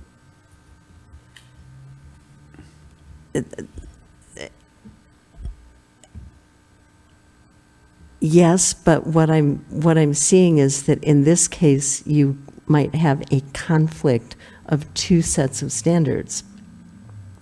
And I'm presenting a suggestion for how to resolve that conflict. Abby, I know you had something to share. Yeah, I've written a lot of development permits, and many of them had a condition that the projects adhere to dark sky standards, and that's for a reason, because we deal with light pollution, and I don't think we should be pinning crime prevention versus protecting our physical environment and our enjoying the plaza without it being overlit, or any side street for that matter, but also local habitats that rely on darker skies. So I personally would like to know if a majority of us would like to, if we can move on, or if we want to stay with D1M, but I am not supportive of changing that language.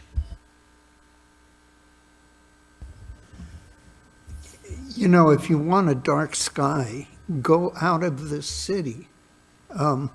Within the city of Arcata, public safety should supersede dark sky. I'm sorry. I'm an astronomy buff. And if I want to see a comet or a planet, I'll go up on Fickle Hill or go out east where there isn't any light pollution. I mean, public safety is more important than a dark sky. Sorry. In the city of Arcata, in the city limits. Go ahead, Judith. I'd like to bring your attention to the specific language that I had suggested, which is kind of a compromise. It allows us to consider the specific circumstances of a particular development. The dark sky policies aren't just to go see stars, they're to protect habitats of urban birds. They're to protect the quality of life of people who don't necessarily want, parking floodlights coming into their own windows. And I think that language that I suggested would actually do that. I'm wondering if you could take a look on your packet, page 44. and consider that change, which I think provides an opportunity to protect public safety, to have site-specific conditions, and to remind developers that they need to protect public safety and to respect our dark skies requirements in the city, and to avoid a situation where staff has to make that call. Joel? Yeah, I think we have two competing policies which appear to be equally valid, and I think Judith's compromise language is worthy of King Solomon, and I think I would support it. Is anyone opposed to the proposed language from Judith to resolve this issue? Just clarify that staff would make that decision and it wouldn't require any sort of us. The language, as it's currently written, is pretty explicit. It gives pretty good direction as to how to balance when there's a conflict. I'm not sure, I mean, I think that this language that is proposed here, certainly gives the feeling that you're able to take site-specific consideration when making that decision. But because there's no way to determine which specific criteria in any given situation would lean more towards dark sky and which criteria would lean more towards SEPTED, and result in off-site impacts to neighbors, birds, etc. I think that the compromise language feels like you've navigated a situation that you've really just created more situations just on the project by project level basis. I think if the commission and ultimately the council feels that, I think to Commissioner Yodowitz's point, you have two equally valid competing public goods that you're prioritizing here. Previously, the Planning Commission said we want to prioritize dark skies. And, ultimately the City Council has been, supportive of that. And if you wish to change that decision and support, public safety specifically through SEPTED lighting design, there are other SEPTED elements that could, address some of these public safety concerns. But if you wanted to go that one step further and say specifically with regard to lighting standards in SEPTED, you want those to supersede the policies of dark sky when making these decisions, then I think you should change the policy to state that. Splitting the middle ground and saying that, it'll be determined on a site-by-site basis doesn't really give us at the staff level much to go on as to when to make those decisions. I think that when we have a standard at the staff level or a good understanding from design guidelines at the staff level, I believe that staff can implement those fairly well without additional oversight. When it comes to the type of discretionary decisions that have to be made to balance these two very important competing public goods, that needs to be done at a Planning Commission, or at the very least at a zoning administrator hearing level. Got it. So I think really fundamentally, that language isn't going to help the way we might think it does. I think we need to decide whether we're comfortable with the language as it is, or whether we want to change the priority as Peter suggested. Let me just point out, I'm not in favor of floodlighting the whole city. All I'm saying is that public safety should supersede dark sky policy in the city of Arcata. I think we all get that. Judith? One of the things about the dark sky policies and Arcata's lighting standards is that they actually do take public safety into account. They don't say no lighting. They're very specific about the type of lighting that's going to protect public safety while not driving the birds out of Arcata. And I think that when Arcata adopted our dark skies policy, we were very cognizant of the need for lighting and the need for public safety. And that our standards actually do take that into account. I suggested that compromise language because, I think the suggestion Peter made is an important consideration. But when you come down to it, I think that Arcata's policies go a very long way toward protecting public safety through good lighting.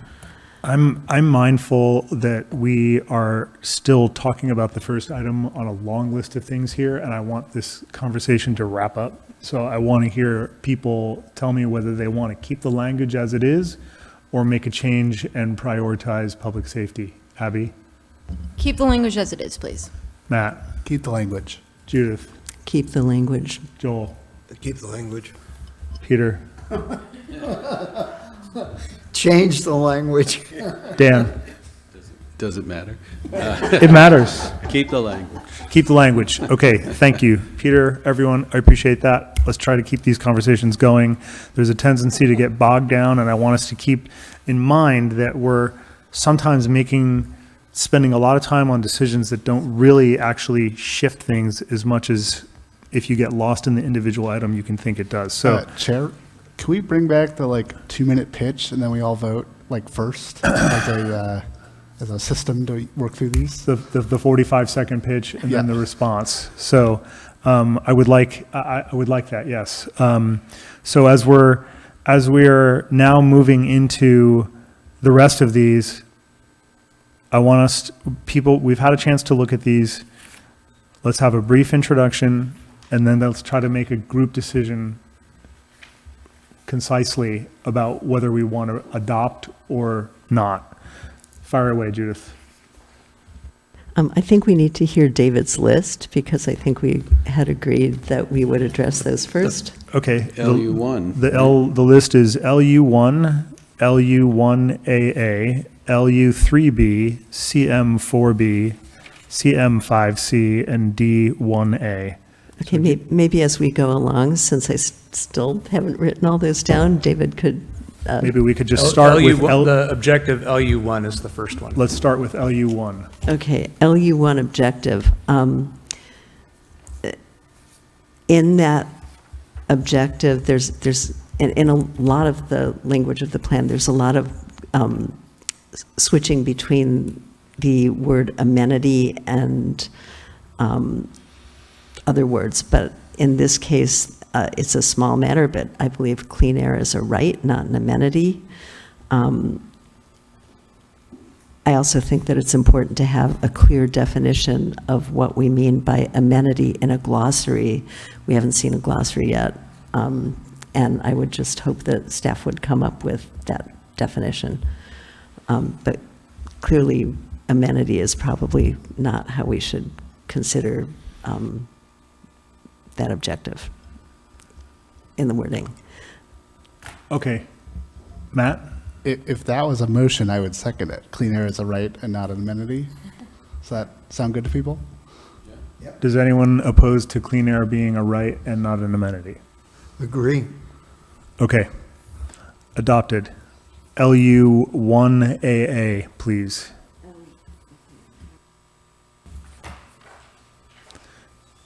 Can you pull that up on the Okay, screen for us, and that's please, on Joe? packet page 39.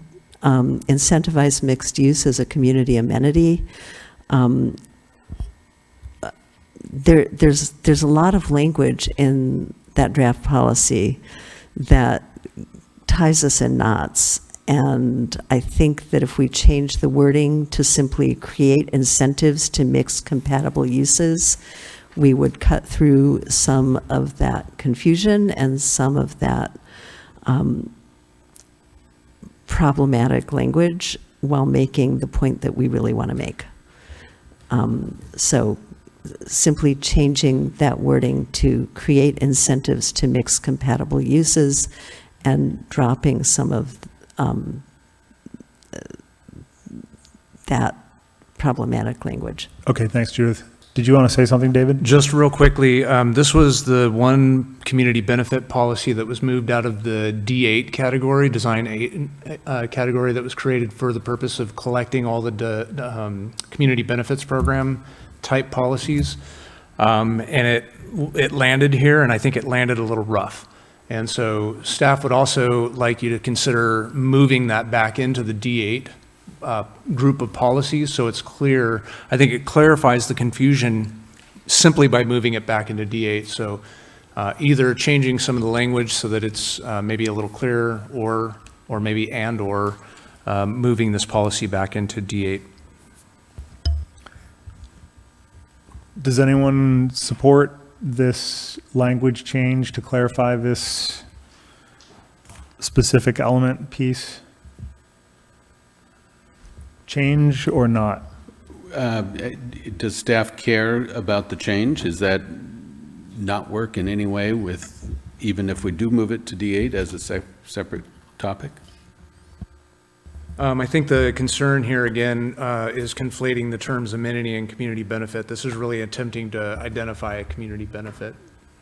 It's part of the community benefit program. So staff's preference is to move it back.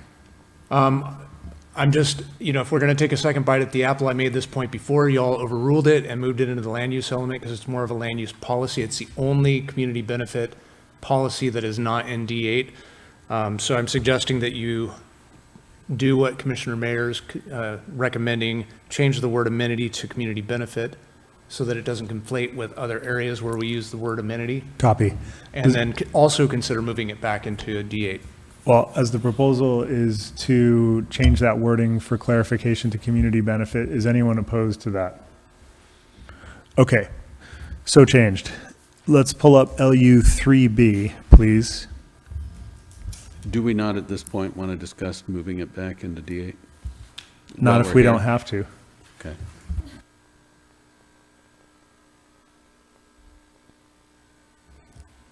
Was that LU3B? LU3B. D or B? B as in boy. Northtown. Okay. This was a bit of confusion because since the other policies for equivalent areas in that part of the plan don't actually specify, or it's a way of making this policy consistent with policies for other areas in terms of how they're expressed. And I just want to know from staff, does that mean that the city would not allow the state density bonus maximum to apply above 50 units per acre in Northtown? So the city has no ability to prevent state law from being applied in terms of the density bonus.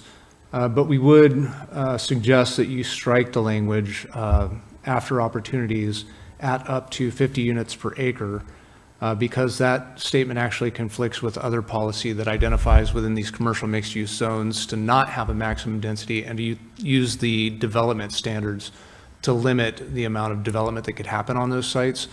Again, as you recall back to the conversations that we had around both the gateway and the commercial mixed-use areas, the concept here is that, if the market is driving towards one-bedroom units, let them build one-bedroom units. If it's driving towards four-bedroom units, let them build four-bedroom units. Putting a density cap on these sites artificially constrains those, and you end up with weird situations like the Tea Gardens that has 4 ostensibly one-bedroom units, 4 one-bedroom, one-bathroom segments combined with a kitchen, so that you have one unit that's basically 4 units. So our recommendation is to strike at up to 50 units per acre from LU3B. So how would that read then in your recommended language? It would read, Northtown Commercial Mixed Use Area. The continuation of mixed commercial and residential uses in the Northtown area should be encouraged, including allowing redevelopment to maximize housing opportunities. And then there's a suite of other policies that help flesh out what that's intended to look like. And then your commercial mixed use standards in the zoning ordinance actually limit the development there. It just would not limit it by the number of units. It would limit it by building height and, floor area ratio and all those other things that are included. Is anyone opposed to the recommended staff language change? Okay.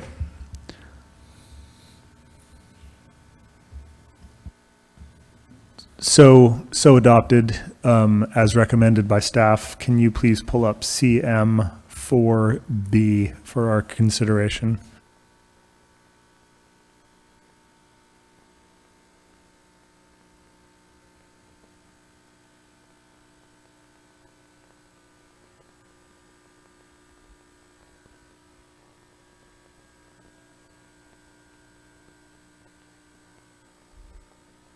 CM4B is on page 42 near the top.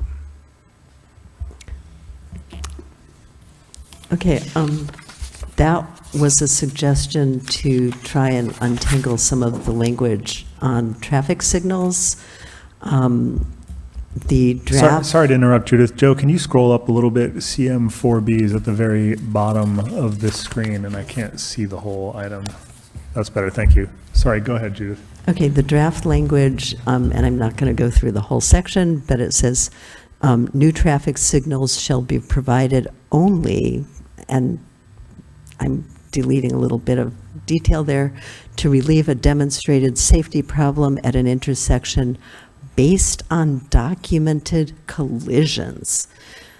This directly contradicts the Vision Zero approach that we've adopted, at least for the Gateway, which says you don't wait until collisions take place and people have been hurt to take precautions.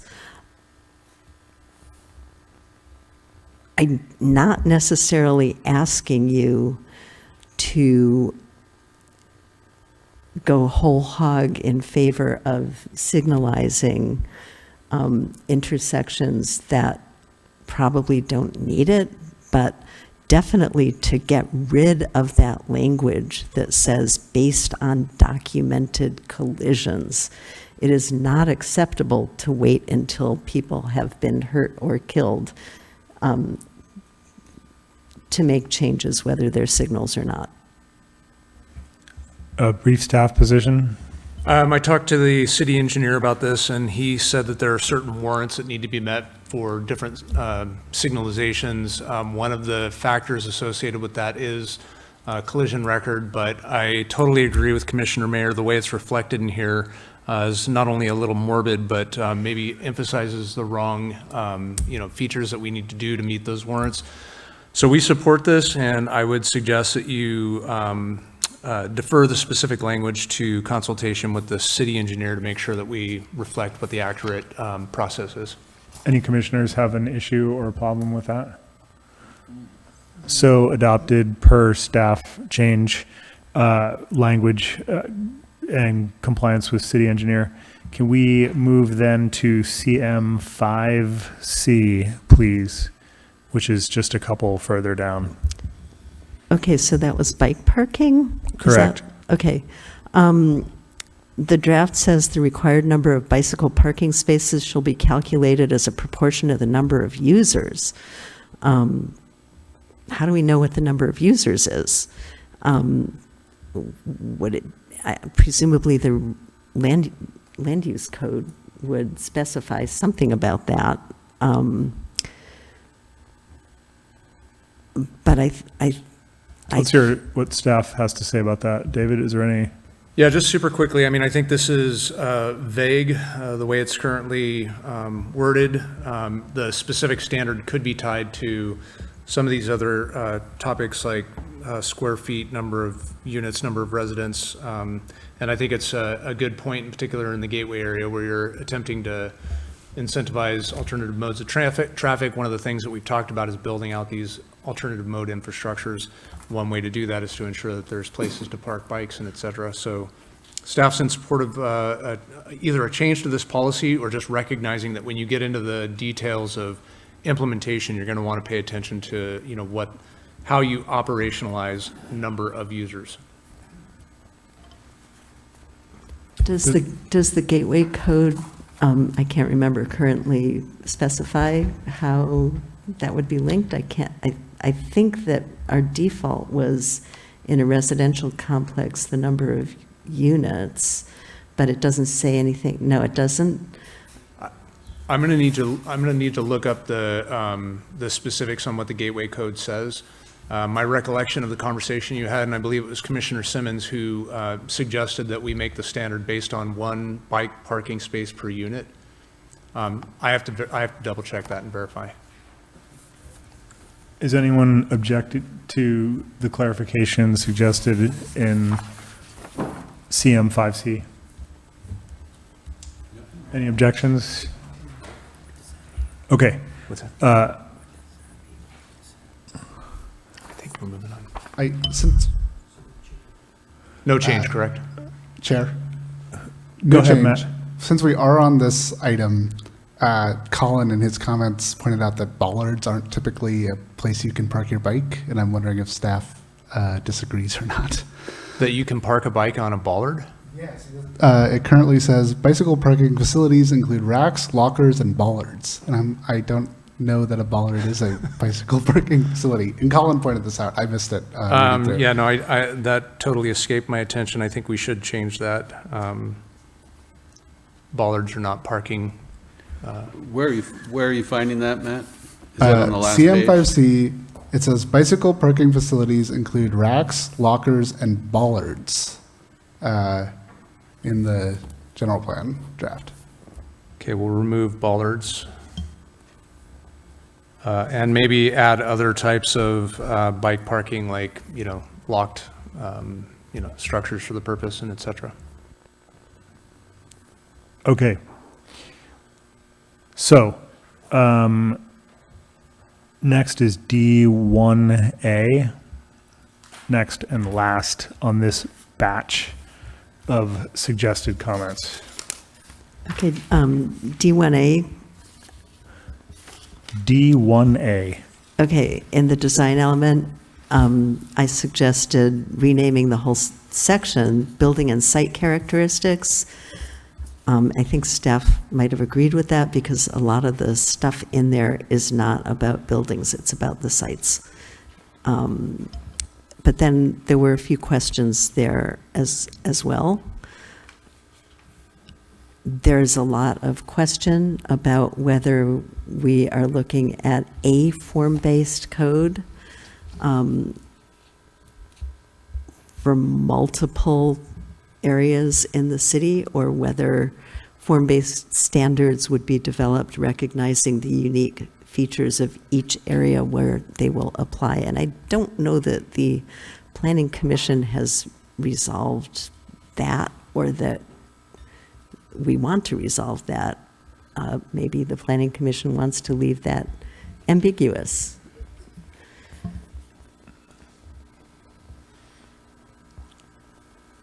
Brief staff feedback. Yeah, to the first point about changing the name, I think that makes sense. It's on packet page 43 at the bottom of the page. And in terms of the form-based code, I think that was a carryover from when we moved this policy from the gateway, which was specifically addressing the form-based code associated with the gateway. We can change the word "the" if it's confusing, but I think it's, in its current context, it's the form-based code that's associated with whatever the area is that building characteristics are being applied to, and that, yes, those form-based codes, the idea is that they're going to be identified within specific areas and go through a separate public process in those areas. There's not the intent, just to be completely clear, that we take the form-based code that was adopted for the gateway and apply it anywhere outside of the gateway. Can we specify that in the language of this policy then, to avoid confusion? I don't think there is confusion. It doesn't there's nothing about the gateway or the form-based code associated with it that would infer, you have to do a lot of mental gymnastics to get to the point where you're inferring that those codes apply outside the gateway area. I agree. I think it makes sense to rename this section, and is everyone else okay with leaving with the understanding we're talking about the gateway code in the gateway area? Okay, great. Thank you, everyone, for your feedback on those items. And then before we go any further, I want to check in again. And I feel like I worded this in a clunky way last time, so I'm going to try once more. This time, I want us to be considering the group of policies that, for a variety of reasons, staff does not have staff recommendation for reconsideration. I would like to see a show of hands among commissioners who do not wish to consider these policies again. Do we have that list? It's everything else except the policies that we just discussed. So the question is, these policies do not have staff recommendation. These are all areas that we've talked about on a variety of occasions. Just checking in with the Planning Commission to see if we want to reopen this discussion once again or not. So I'm checking in with you guys. So Open it back up or not? not. Yeah, I'm not. Two nots, Joel? I would say no. Abby's a no. Matt? I agree with staff's recommendation. Judith? I say yes, and I think any opportunity to clarify the plan so that we have a better plan going forward is something that we should take. Got it. Thank you. I appreciate that, although I do feel like we've been through this a lot. I agree with the not. So we will not be considering those items this evening. And so This is a disgraceful way of silencing a reasonable set of suggestions. I'm sorry to interrupt.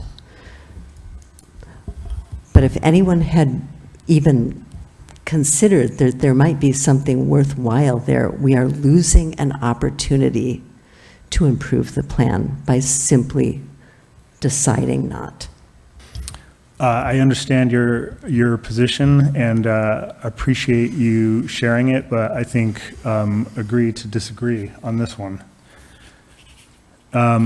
Next in our agenda this evening, we will have public comment. If anyone would like to speak, each speaker will have 3 minutes. Feel free to state your name for the record. May we have the first speaker, please?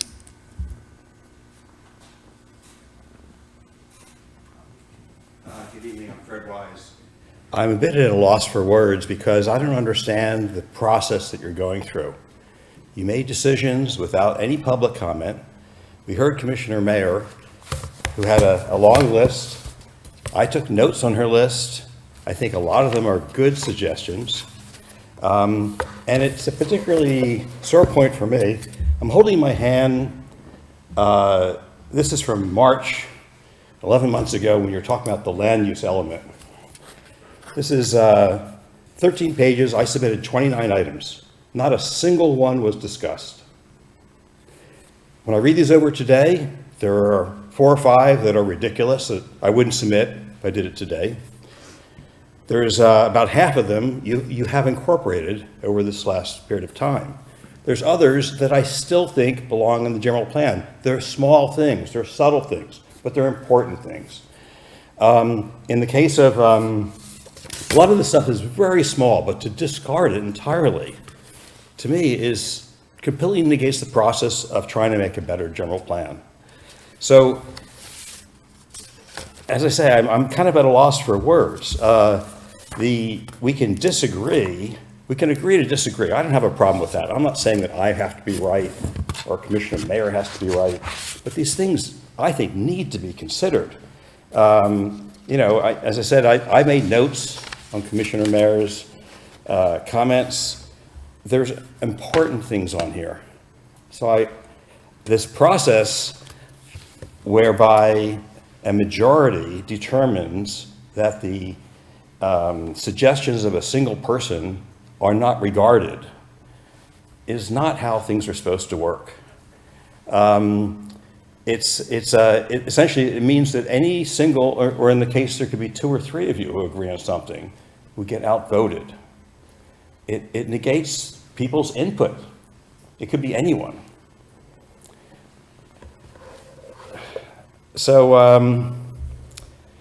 I've been emphatic enough on that.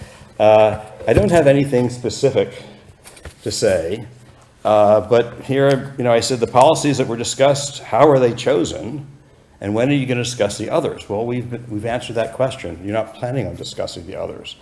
In terms of the question of just the simple use of the words "the form-based code," or as is suggested, making it more clear, I believe there is an implication that there's a single form-based code, and I've talked to many people who also believe that because of the word "the." It could be very easily changed. A lot of the things that Commissioner Mayer has suggested, or that I suggested back in 11 months ago, very simple things, but have a large impact. Just as a small point, the Gateway Code talks about having 1 bicycle parking place per bedroom. But the number of bicycle parking spaces for commercial use, I think, are inadequate, and maybe we'll get to that in the future. The idea of making all the decisions before public comment is a little suspect, in my opinion. I think that it may be better for me to submit my comments in writing in advance of the meeting and give you time to read it, rather than a public comment, because there's to comment on everything that from Commissioner Mayer's list would take too much time, obviously. I thank you for what you're doing and what you're trying to do. I'm not against you as individuals or as a group, but this is not the right way to do things. We had the framework, that worked pretty well, but this is not that. Thanks. Thanks for your comments, Fred. I'm another one that's disappointed in this process, and I'd also say that, you know, even these environmental issues that were brought up with dark skies, it seems like you're quite caught up in the details, and you seem to miss the whole big picture of things. And from that standpoint, I'll bring up the sea level rise all around Lair's speech, where he brought up the historical maps and shown exactly where you're developing is absolutely the worst possible place to put housing in the future, because it's going to be affected by sea level rise. So I'm just like shocked how you get into these small little details about the environment, and you miss the big picture, that you're big time making the worst decision. And I'll have to say that I'm one of the few that brought this up in the scoping process too.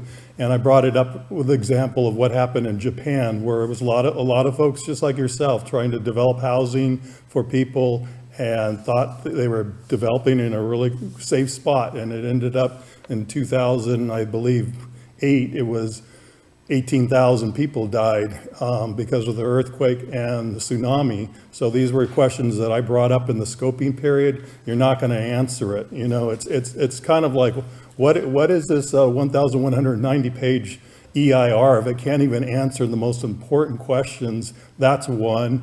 Another one was the sound studies. I mean, laughable. 1997, you're going to really go down that route. Can't spend any money on that. Doesn't matter how many years that I brought this up, that you're not in compliance. And how about you finally get the 3D renderings? I thought you were all supportive of 7 stories, and it looks like in the renderings you got 4 stories that we're seeing. So I'm a little confused on your renderings. You really can't get into perspective of what's happening when what you're seeing after you spend all this money isn't even what we're really actually going to get. And another shocking thing is, from the standpoint, you had the fire department here in January of over a year ago, and basically the last sentence they said to you was, "We cannot support anything over 3 stories because even Sorrel Place was 4 stories and we almost lost control of it 2 times with oven fires." So what has actually changed since then, when here they are, our first responders, Arcata Fire District, telling you not to go over 3 stories, and you just act like it's no problem at all. I'll have to remind you of what happened in Miami from the collapse there, that, you know, they're starting to hold people a little bit more accountable in the future if these people had been alive, you know, when they had that collapse. So if you guys are going to say build at 6 stories and something happens in the future, you might find yourself accountable. Thanks for your comments. You have anyone waiting online to comment, David? Yep. Go ahead, P.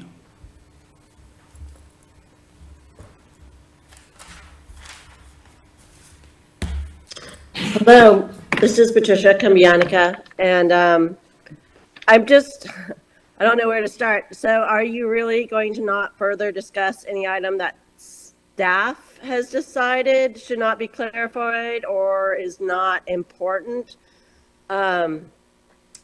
So I just kind of wanted to say, really, I agree with Commissioner Mayer that this is just kind of disgraceful. I would take it even further and say that it's rather disgusting, and I'm not really surprised considering how the rest of this whole process has gone. So I would really ask you guys to reconsider it. I think it's not gonna look well. So I'm also slightly puzzled as to why Commissioner Yodowitz felt compelled to recuse himself from the last Scissorgate agenda item. Reasons being that he lives within 500 feet of that plaza's business.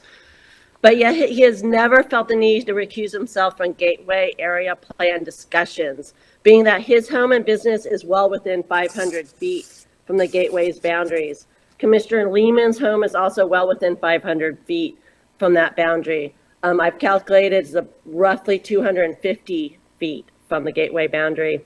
Both council members Stillman and Atkins Salazar were required to recuse themselves from the Gateway discussions for that same issue, as well as other commissioner.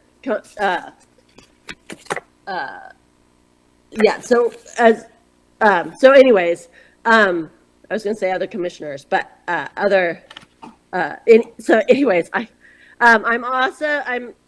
also sure that some would say that the planning commissioners are not binding decisions, or their decisions aren't binding, only suggestions, but Yodowitz just set a precedent, and the hypocrisy is rather blatant, and I don't think it gives a good appearance to the community.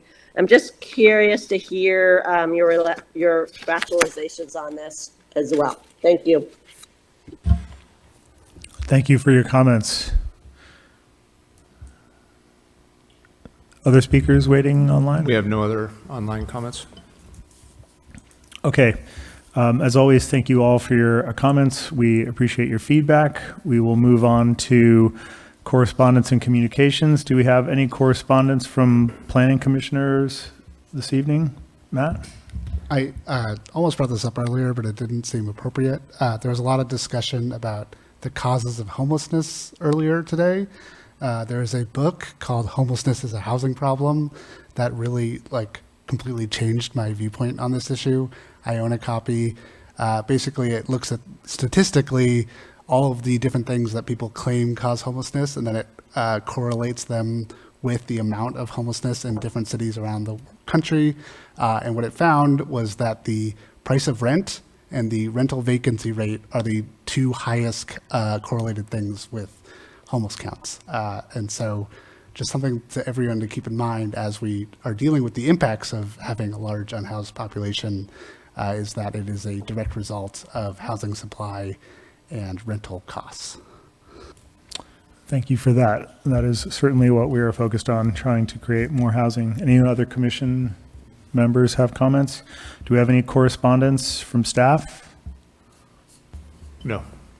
There being no further business, this meeting is adjourned.